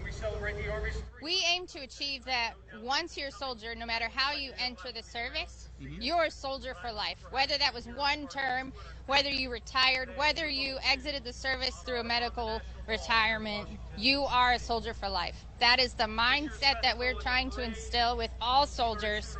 And then the American population, we're just trying to educate them that the soldiers are there to support. We're trying, Valuable members of society, right? Correct. Once you're out of service, the education, the experience, the leadership you bring to the table to the civilian force is there. Yes. And they may not be just aware of it just yet. Correct. So when it comes to some of the opportunities you guys provide, there's something called PAYS, and there's a few other things. Correct. What are some of the ones you'd like to talk about? The one I really like to talk about, and I think is really beneficial, is PAYS, Partnership for Your Success. It started off as Partnership for Youth Success and was an incentive when soldiers enlisted. It's now an employment benefit for all soldiers, right? So when you go to exit the service, or if you're a National Guard or a reservist, you're guaranteed 5 interviews. Not guaranteed employment, but you're guaranteed 5 interviews with any of the organizations or businesses that have partnered with the Army. Okay, so that's huge. It is huge. You know, hey, I get you have 30 applicants that may be on paper closely more qualified, but give me a chance, see my name. And there's an internship process as well, is that correct? Correct. So the Army has the Army CSP, and then there's the DoD Skill Bridge. So those are internship programs that soldiers can sign up for. And then when you do those, what I like to tell soldiers when they come to our booth or when we see them is that sign up for those opportunities. Command teams, allow soldiers the opportunity. Take that time. Let them leave for that moment, for those few weeks. Do those internships. Let them have that time to be able to get that internship to the civilian world. And then once they've signed up for PAYS, they'll be able to do that interview. So it's like, oh, I saw Soldier A during this interview or during this internship, and now I see them during this interview. I know Soldier A can really work. Yeah. So it gives you a chance to kind of build the rapport with a potential employer. Exactly. Showing, hey, I am here showing you what I can bring to the table. Yes. Then when they actually close out service or, they finish up what they have to do, they then submit that application, and that name now resonates with that potential hiring office. Exactly. That's a huge opportunity and a benefit to those that use the service. Yes. Now, I hate to put you on the spot, but how would someone find you guys online or maybe even their local office of Soldier for Life on installation? So our local office, we are a group of 18 soldiers. So we're not an office that you can just walk into. We are located here in Washington, D.C., just outside the Pentagon. But you can find our information on soldierforlife.army.mil, okay? Okay. And then from there, you can find all of the resources or links to those resources that we were mentioning. Now, there's a distinction, right? So Soldier for Life, Transition Assistance, there's a difference between those two, right? Correct. So we were created in 2012, Soldier for Life program. And then everyone knows that TAP, Transition Assistance Program, was named Soldier for Life TAP. Soldiers get it confused because it's named the same, but they're not the same program. I thought they were. Exactly. I honestly thought it was the same too when I came to the program. But TAP is a transition program, and it is an amazing opportunity, and that all soldiers have to go through it, right? So that's the difference. The new name for TAP is Army TAP. Okay. And they have a website, Army TAP.